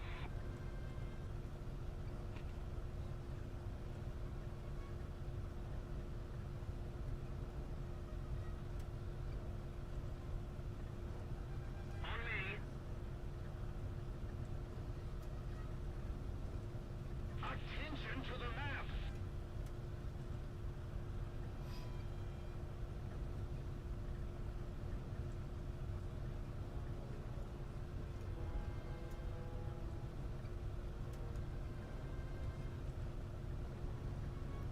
And then send that direction.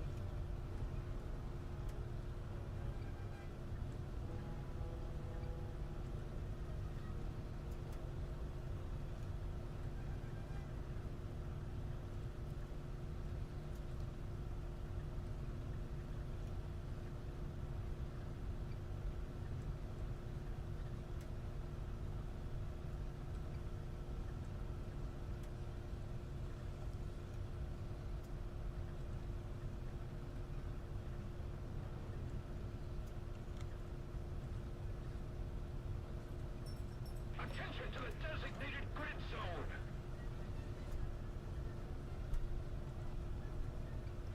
So this particular beast of burden, the F6F, really is a boom and zoom fighter. Really good at that. Incredibly rugged.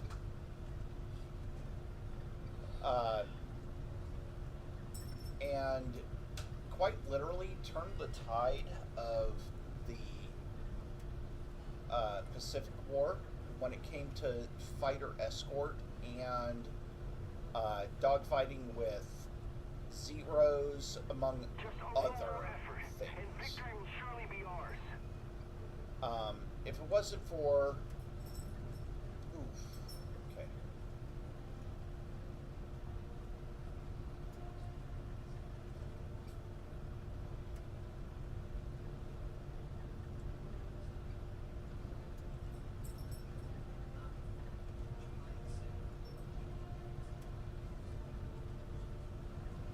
There we go.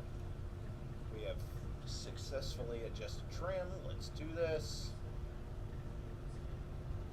It's incredibly fast.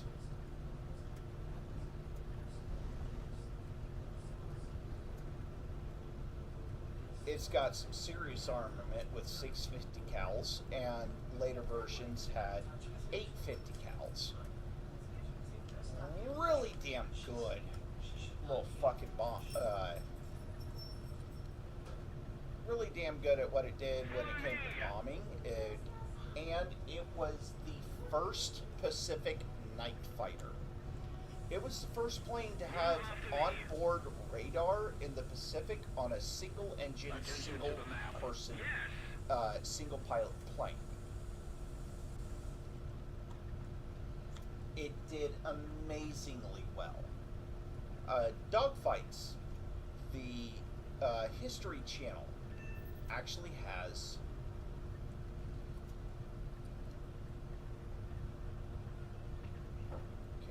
have any shit? Yeah, we do. Okay, we're going to go after a base.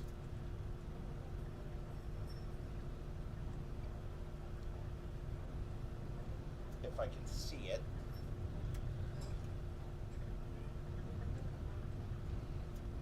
Meant to hit C, not C there. But okay. Okay. Let's look at the terrain. I see a road and some kind of... Attention to the designated grid zone.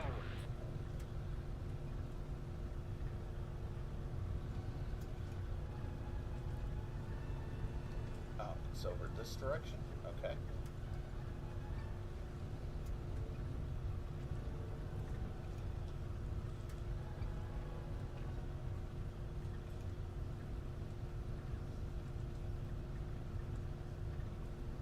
Alright, let's see here. And now we're in line.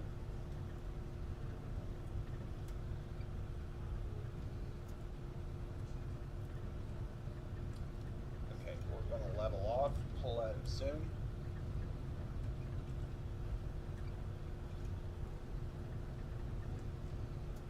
Excuse me. Attention to the designated grid square.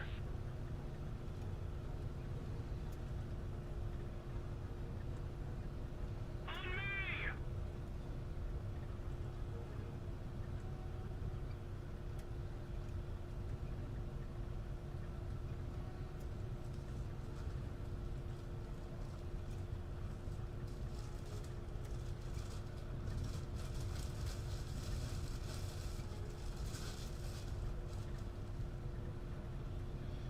Alright. And we have bombs, so we're gonna hit a fucking base real quick.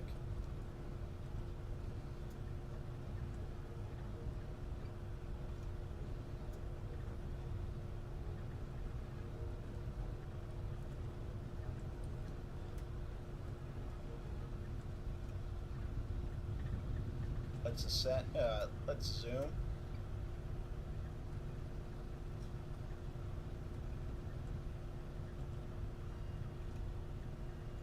Get ourselves up. Alright, and then begin the ascent or descent. There's a fucking...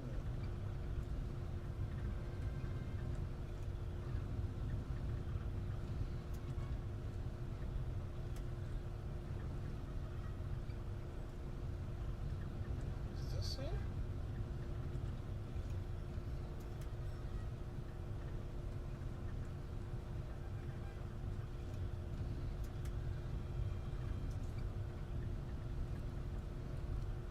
So, oh, there it is. I think.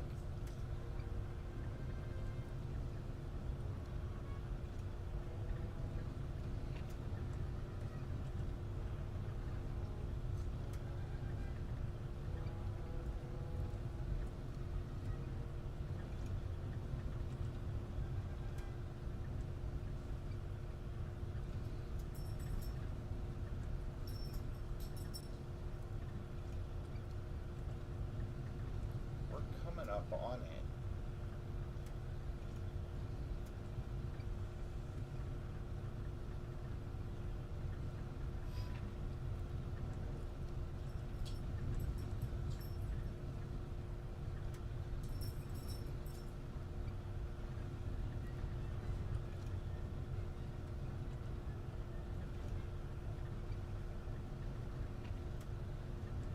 What the fuck am I looking for?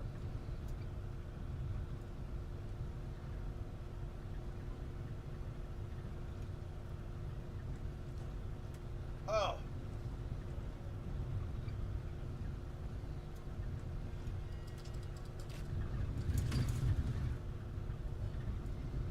Base damage. There we go. Need cover. Guide on me! Attention to the designated grid Alright. zone. And we got people looking for help. Alright. We are now pure fighter.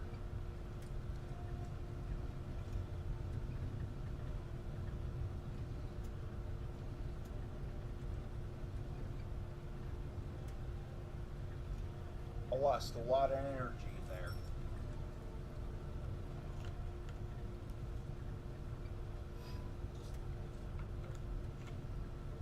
Excuse me. Alright.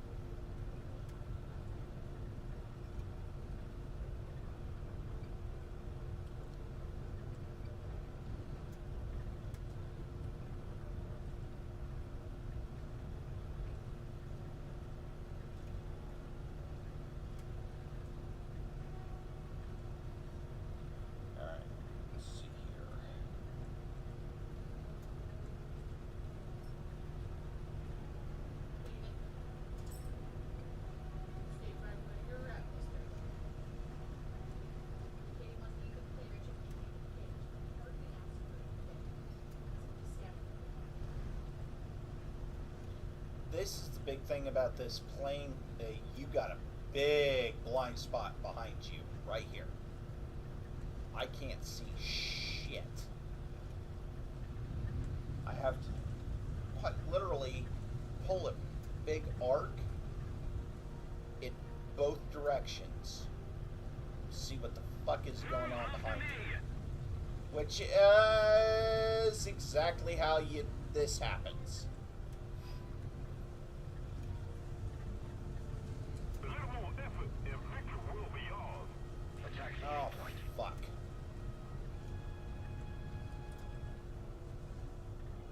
And we're gonna hit the ground.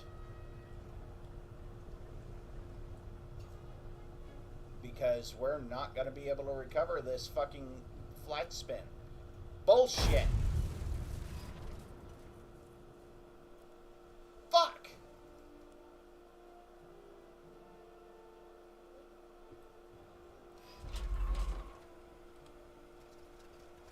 Oh! Alright. We're rotating right on the propeller, which means we need to pull right.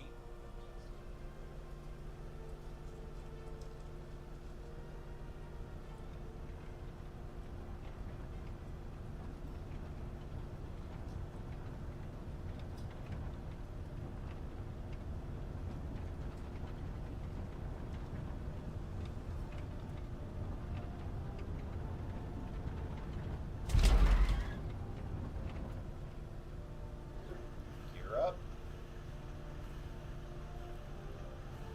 Alright.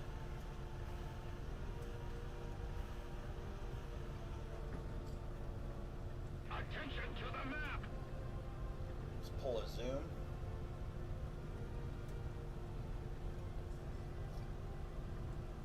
Get some altitude.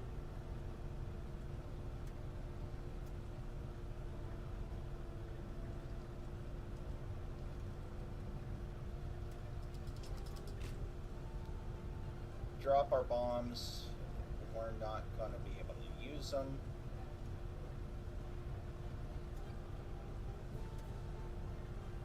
Let's keep the pressure on. Victory is close. Attention to the map. On me.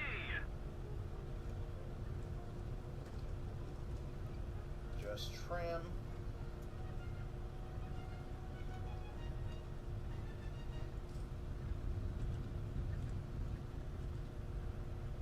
And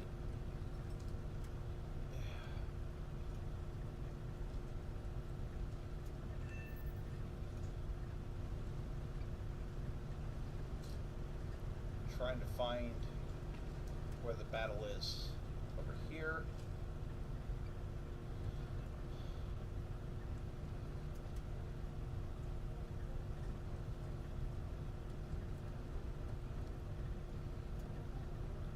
We have air superiority there. I really would like to get a air kill if I can.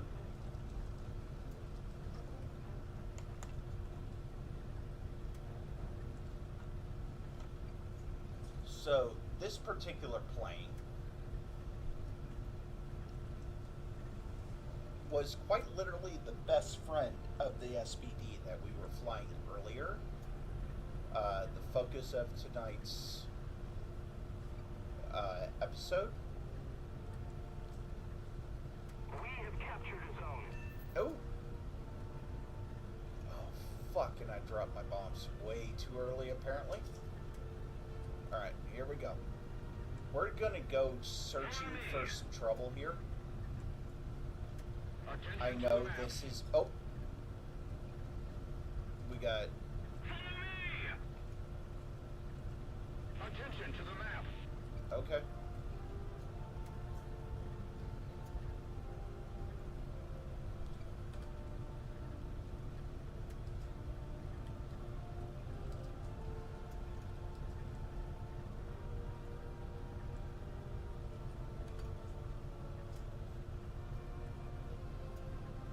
Follow me.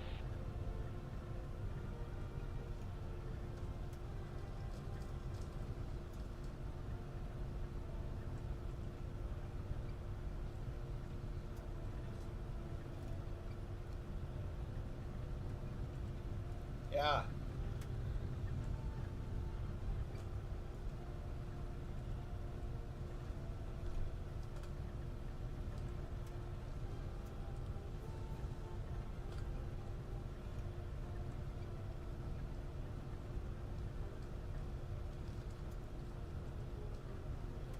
He's not wrong. It feels a total waste of time. Yep, I see it too.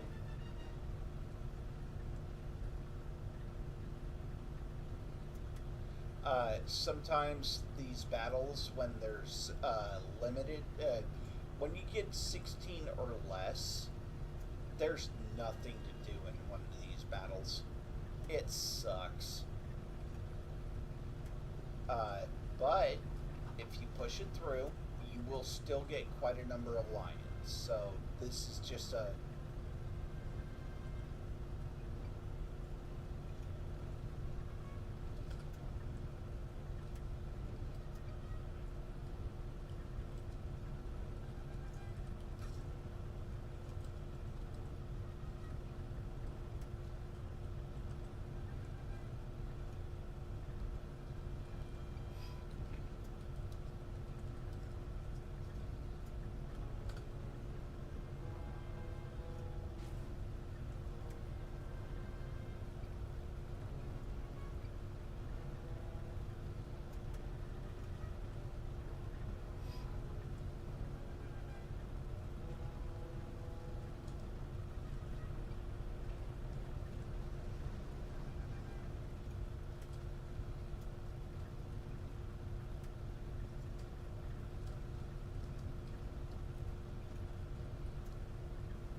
Attention to the map. Attention to the designated grid square.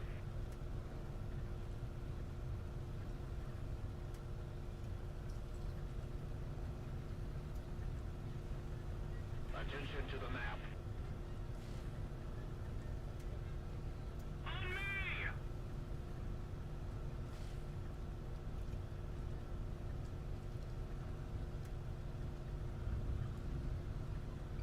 uh,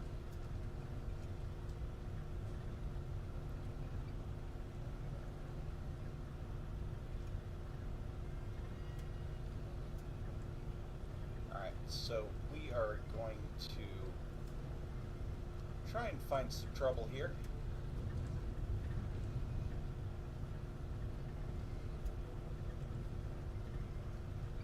Mostly because I literally can't see anyone else in the air right now.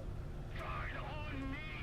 Alright, guide on. Attention to the designated Right, grid got it. square.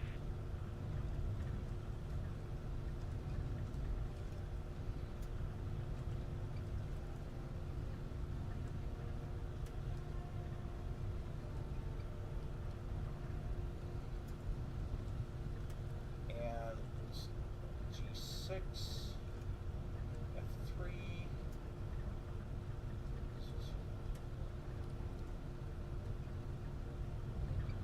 Alright, here we go. We're actually going to work into enemy territory.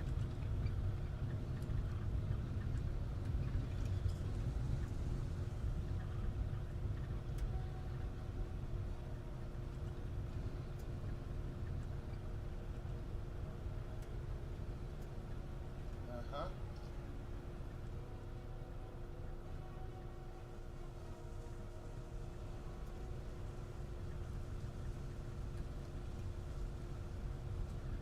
Alright. Let's see here. Let's keep working this way.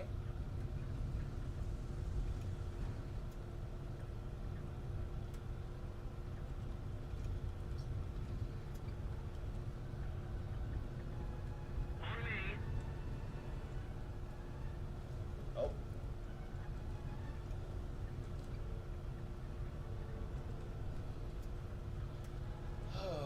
Let's see.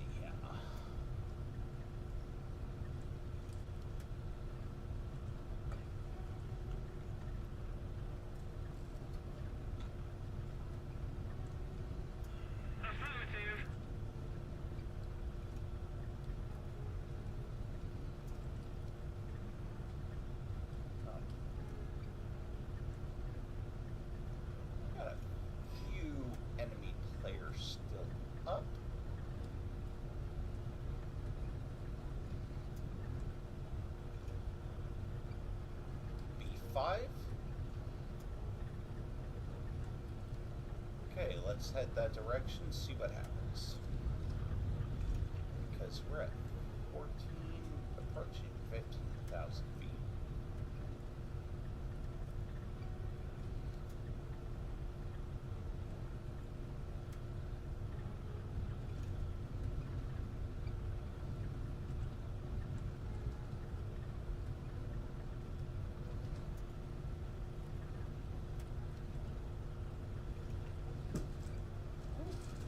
You okay?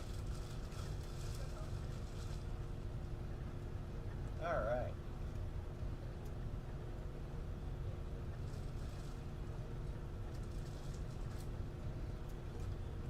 Put ourselves on a little bit of a dive and increase our speed here. Because we're at 15,500 feet and slightly descending.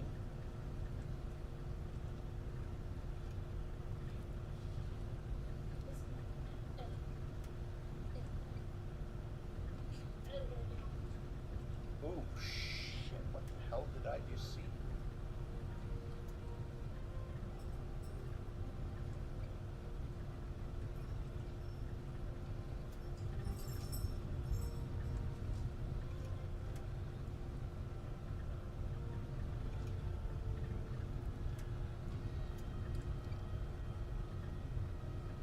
That's our guys fucking firing at something. Question is, well, that's somebody firing at something. Is that mine or theirs?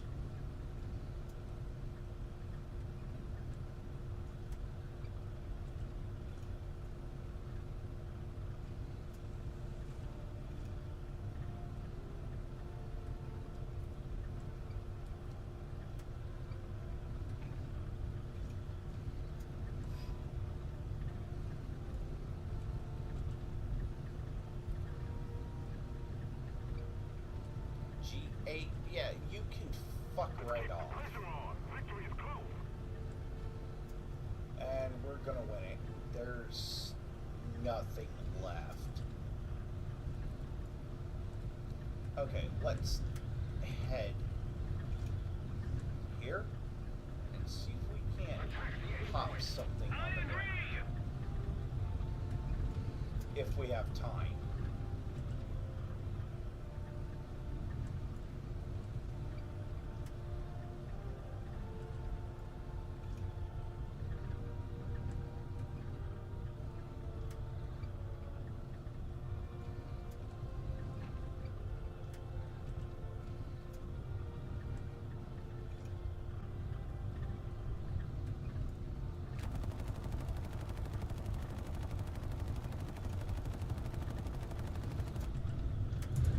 Nope, missed.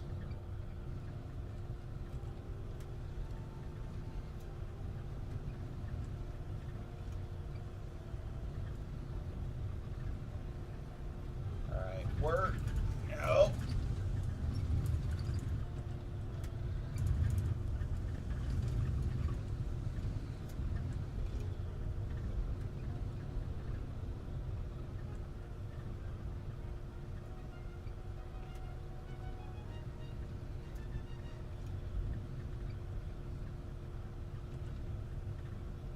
Oh shit. Everything just fucking stopped shooting. I can't tell where anything's coming from.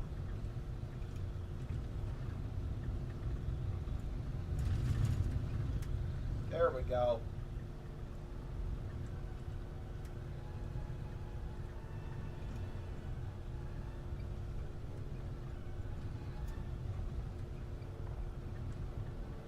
There. Okay, I see it. Victory will surely be ours.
critical hits. Let's go. Get out of here.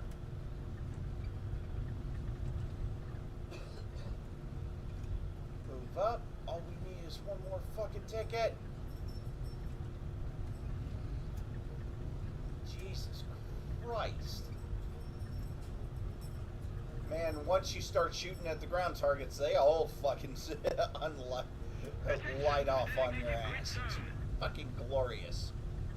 Oh, shit. I'm done. Damn it. Attention to the designated grid zone. And I'm fucked. Boom. Done. We captured a zone. Ah! Fuck. Oh, and we won. Okay. Well. Okay, I made a couple thousand. Okay, let's try this again. This time, hopefully, we get some sea battles. I will be right back.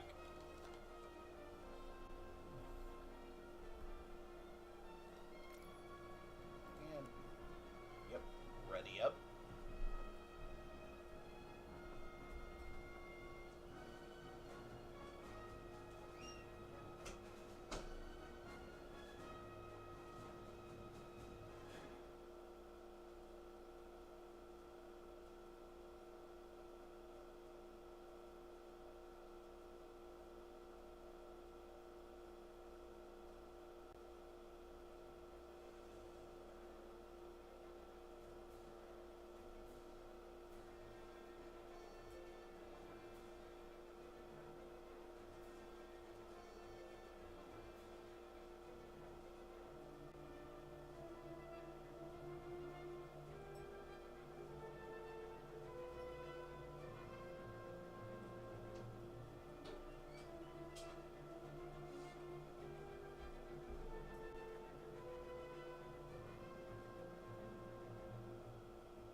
Yeah, but now I'm just trying to get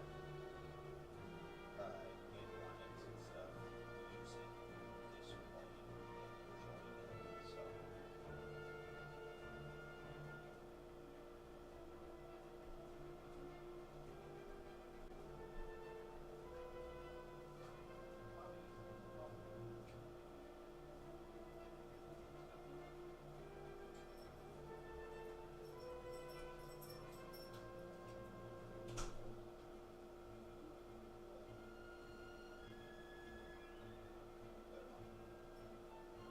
put 'em up. No. No, you mom. Mom, can you call the puppies? Puppies. Got 'em up. One. Chester. Oh.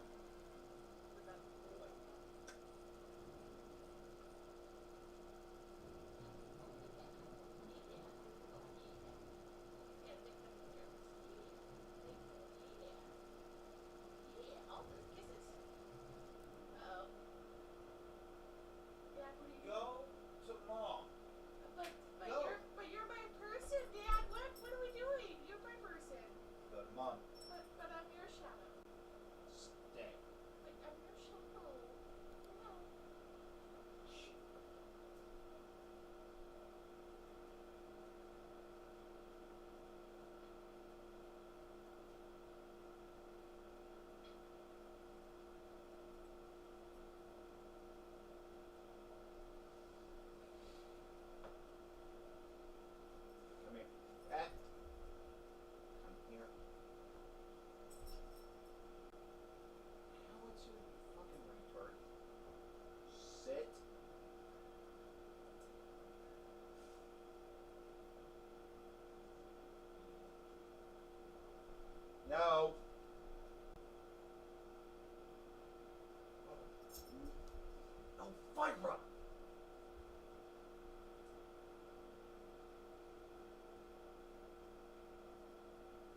All right.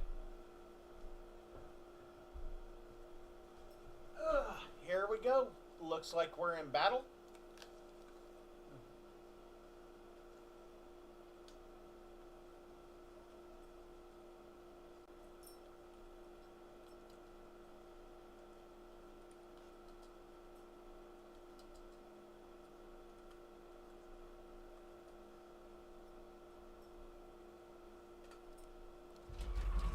All right.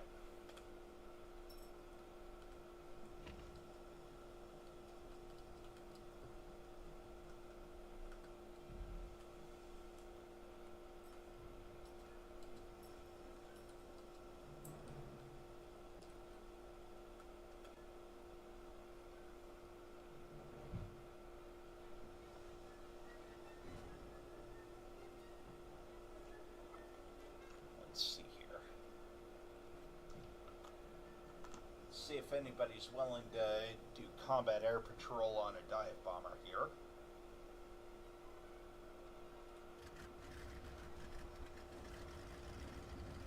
Oh, wait.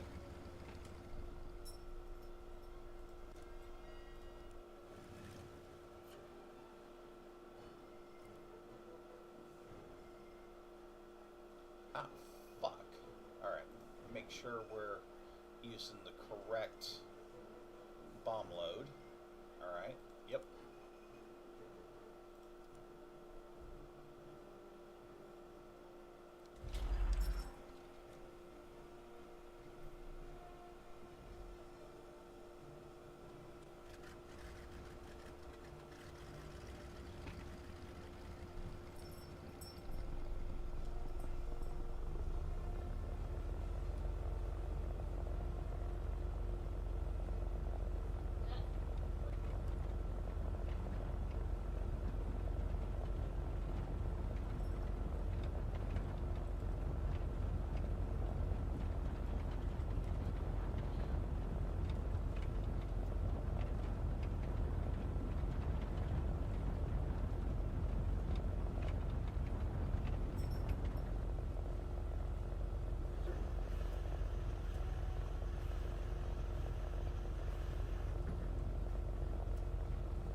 Alright, we're gonna just trim right now because Jesus Christ.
trying to adjust that is a bit of a pain in the ass.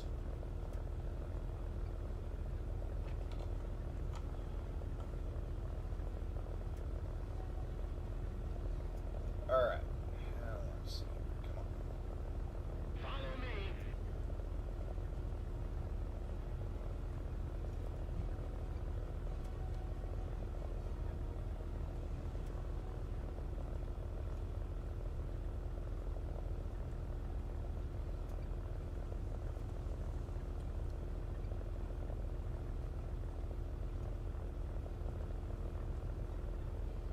On who? Air.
God damn it!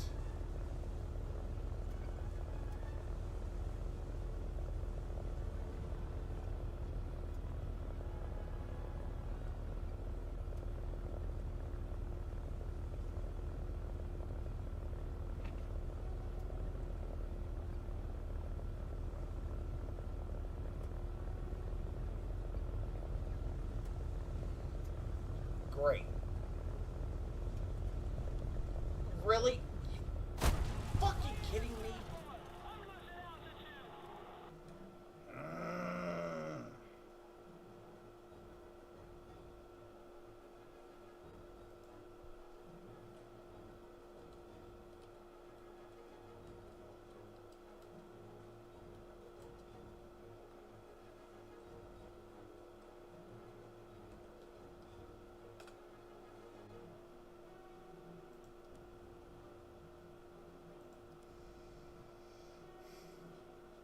It's really fucking annoying when that shit happens, not gonna lie. Going into a fucking flat spin. Yeah.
Sorry, I'm getting kind of quiet because I'm getting kind of frustrated here.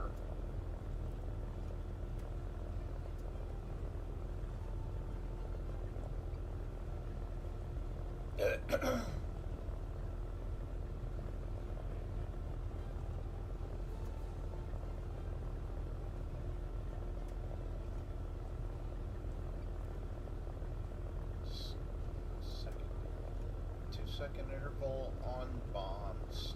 Yes.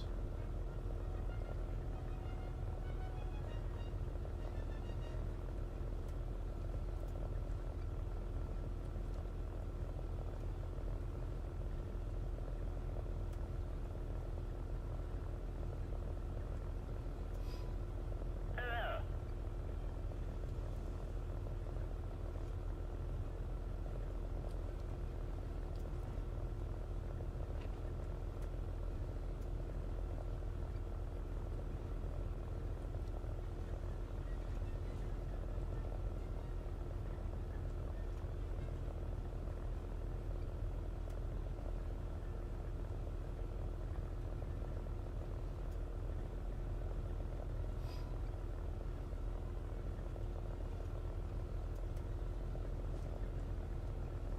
Jesus Christ.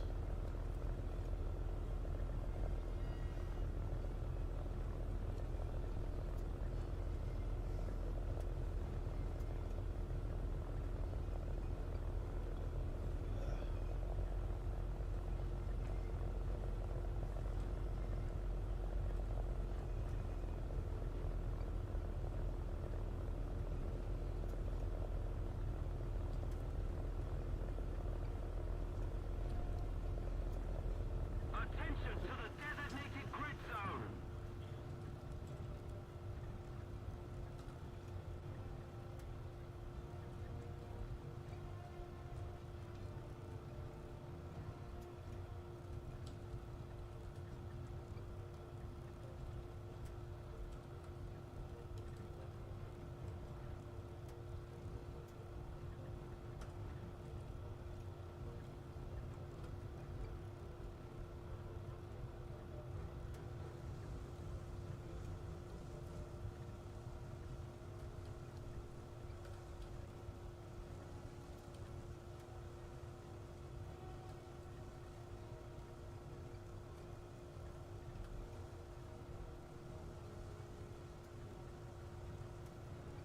I agree.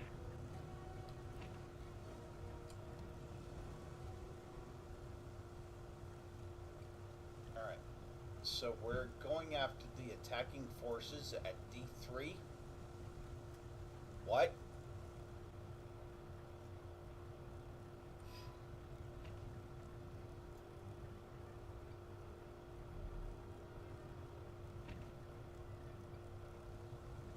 Why? Why the fuck?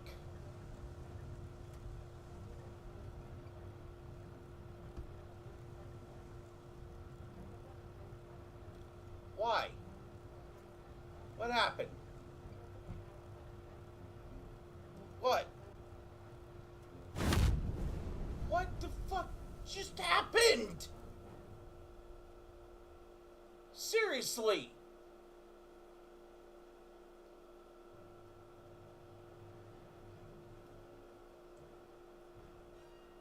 What just happened?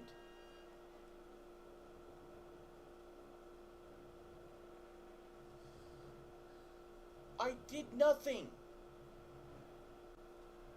I suddenly wing stalled out of fucking nowhere.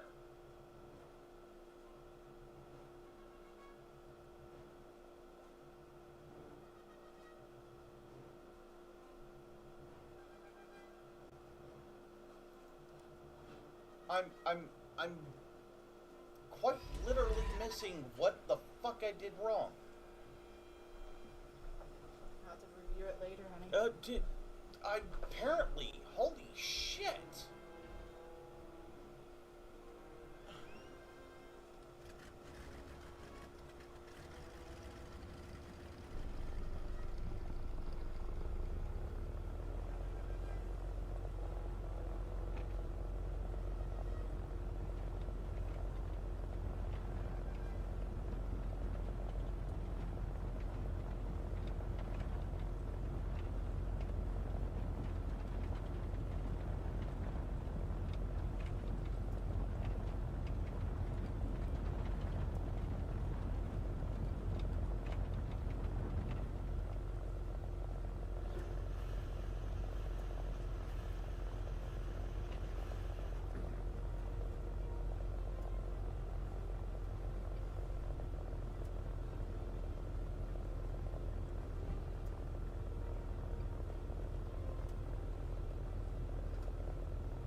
chill out here. Get some speed. Move after me.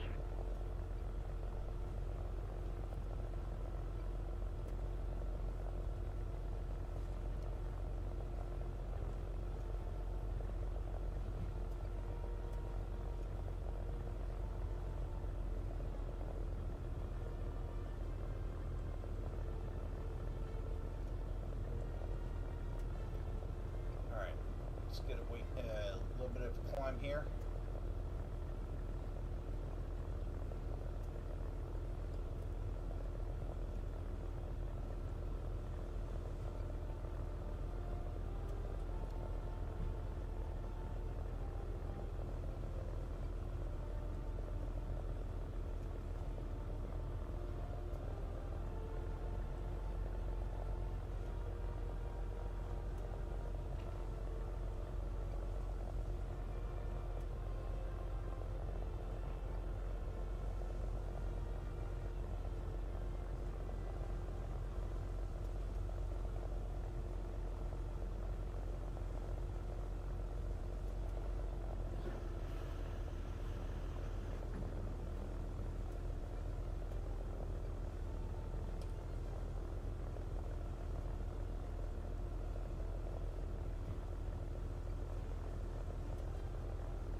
Oh, god damn. How did I retract an air... how did I put my air brakes on? Down.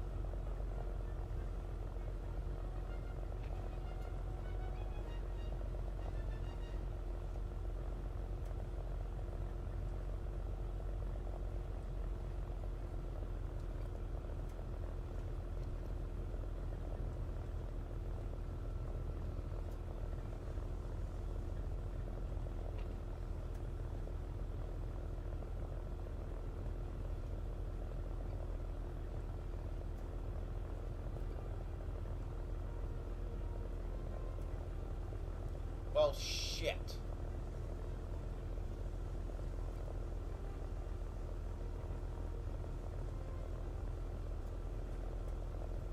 Attention to the designated grid square!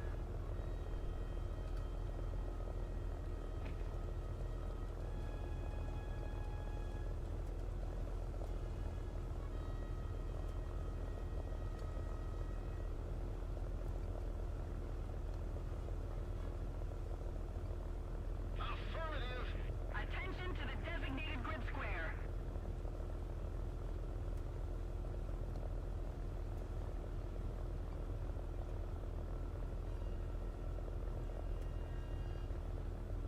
Attention to the map!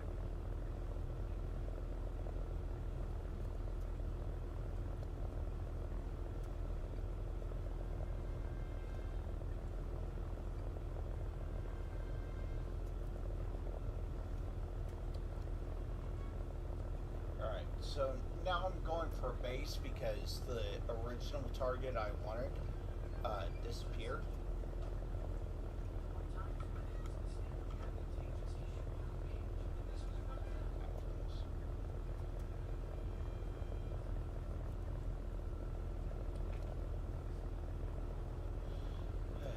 So we're climbing to, I'm going to try and climb to about 12, maybe 15,000 feet, somewhere in there.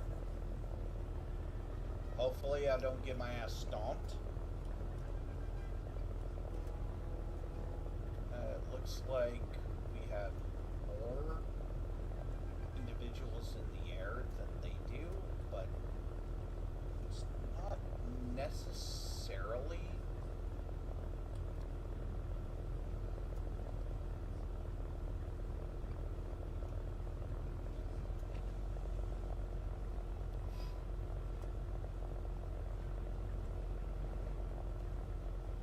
Going Attention to safe. the map!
Okay, I really want to hit this base.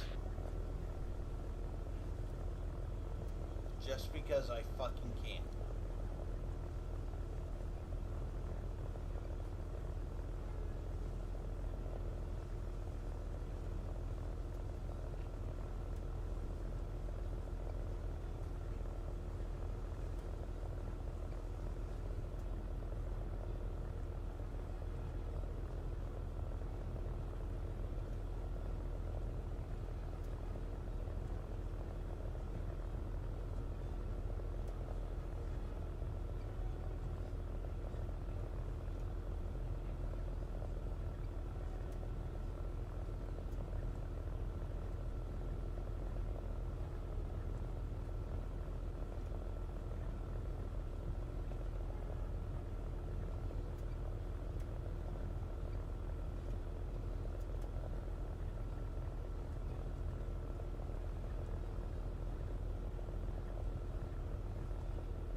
Attention to the designated grid square.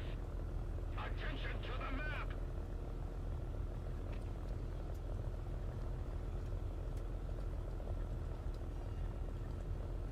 Attention to the designated grid square.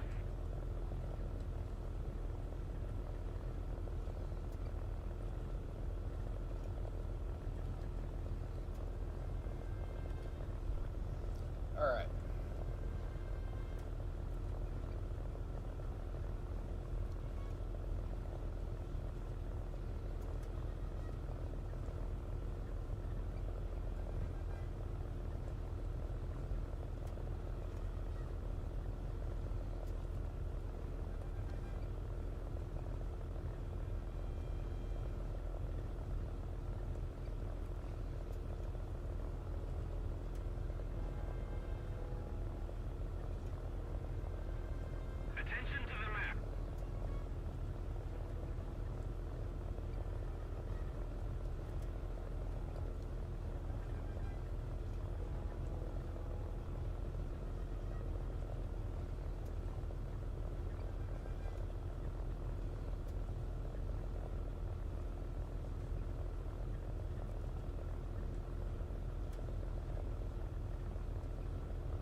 I'm sorry. I'm really trying to concentrate here.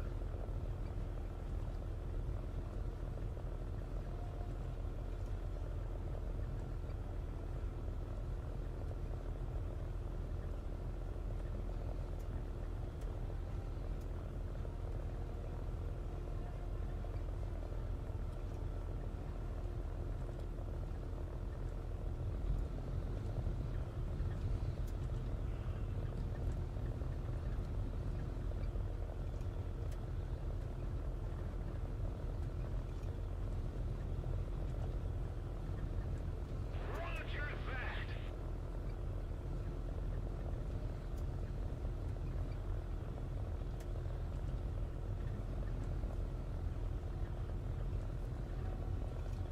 It's right there. Why?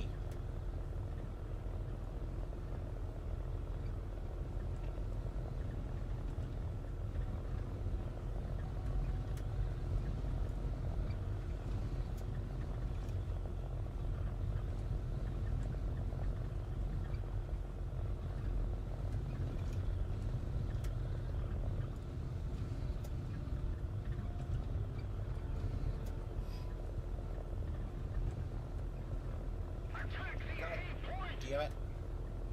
I agree. Where'd you go, you motherfucker? Ugh.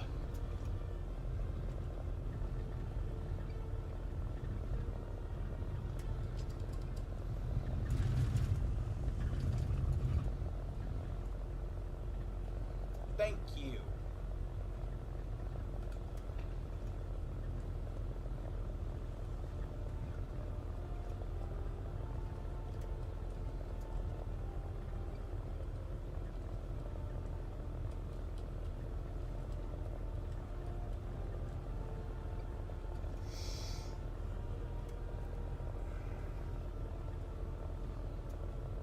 I refuse.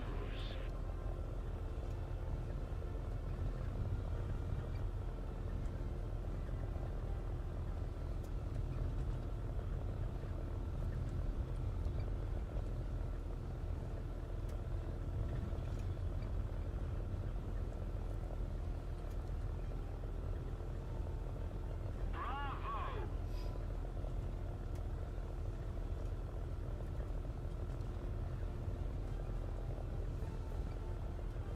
Alright, going for some ground targets here.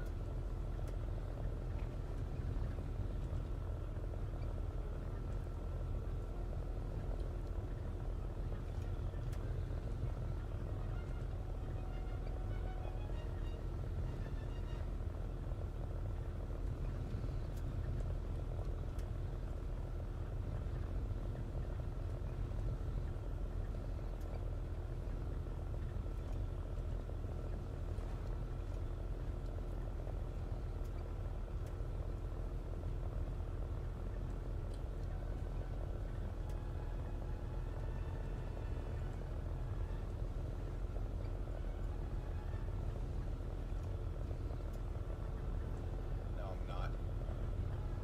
I'm gonna run out of fucking fuel. God damn it.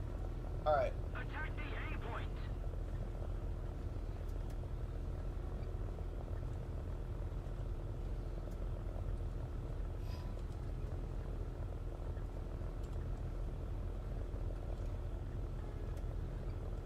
On me.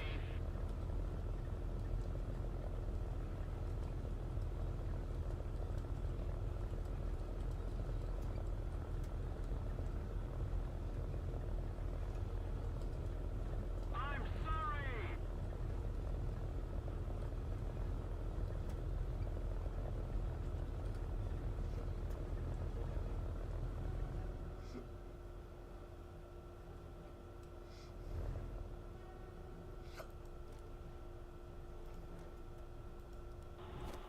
Alright. I'm done.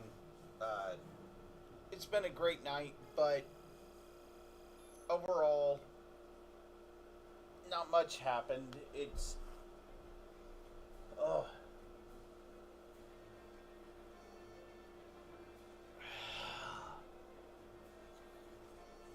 Sometimes you win, sometimes you lose, sometimes you just get frustrated. This is simulator battles. This is the way it is. Hope you enjoyed the night. Hope you learned something.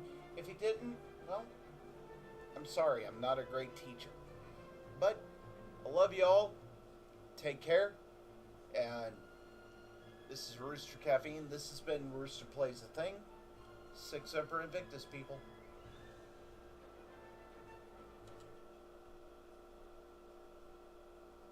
Good night.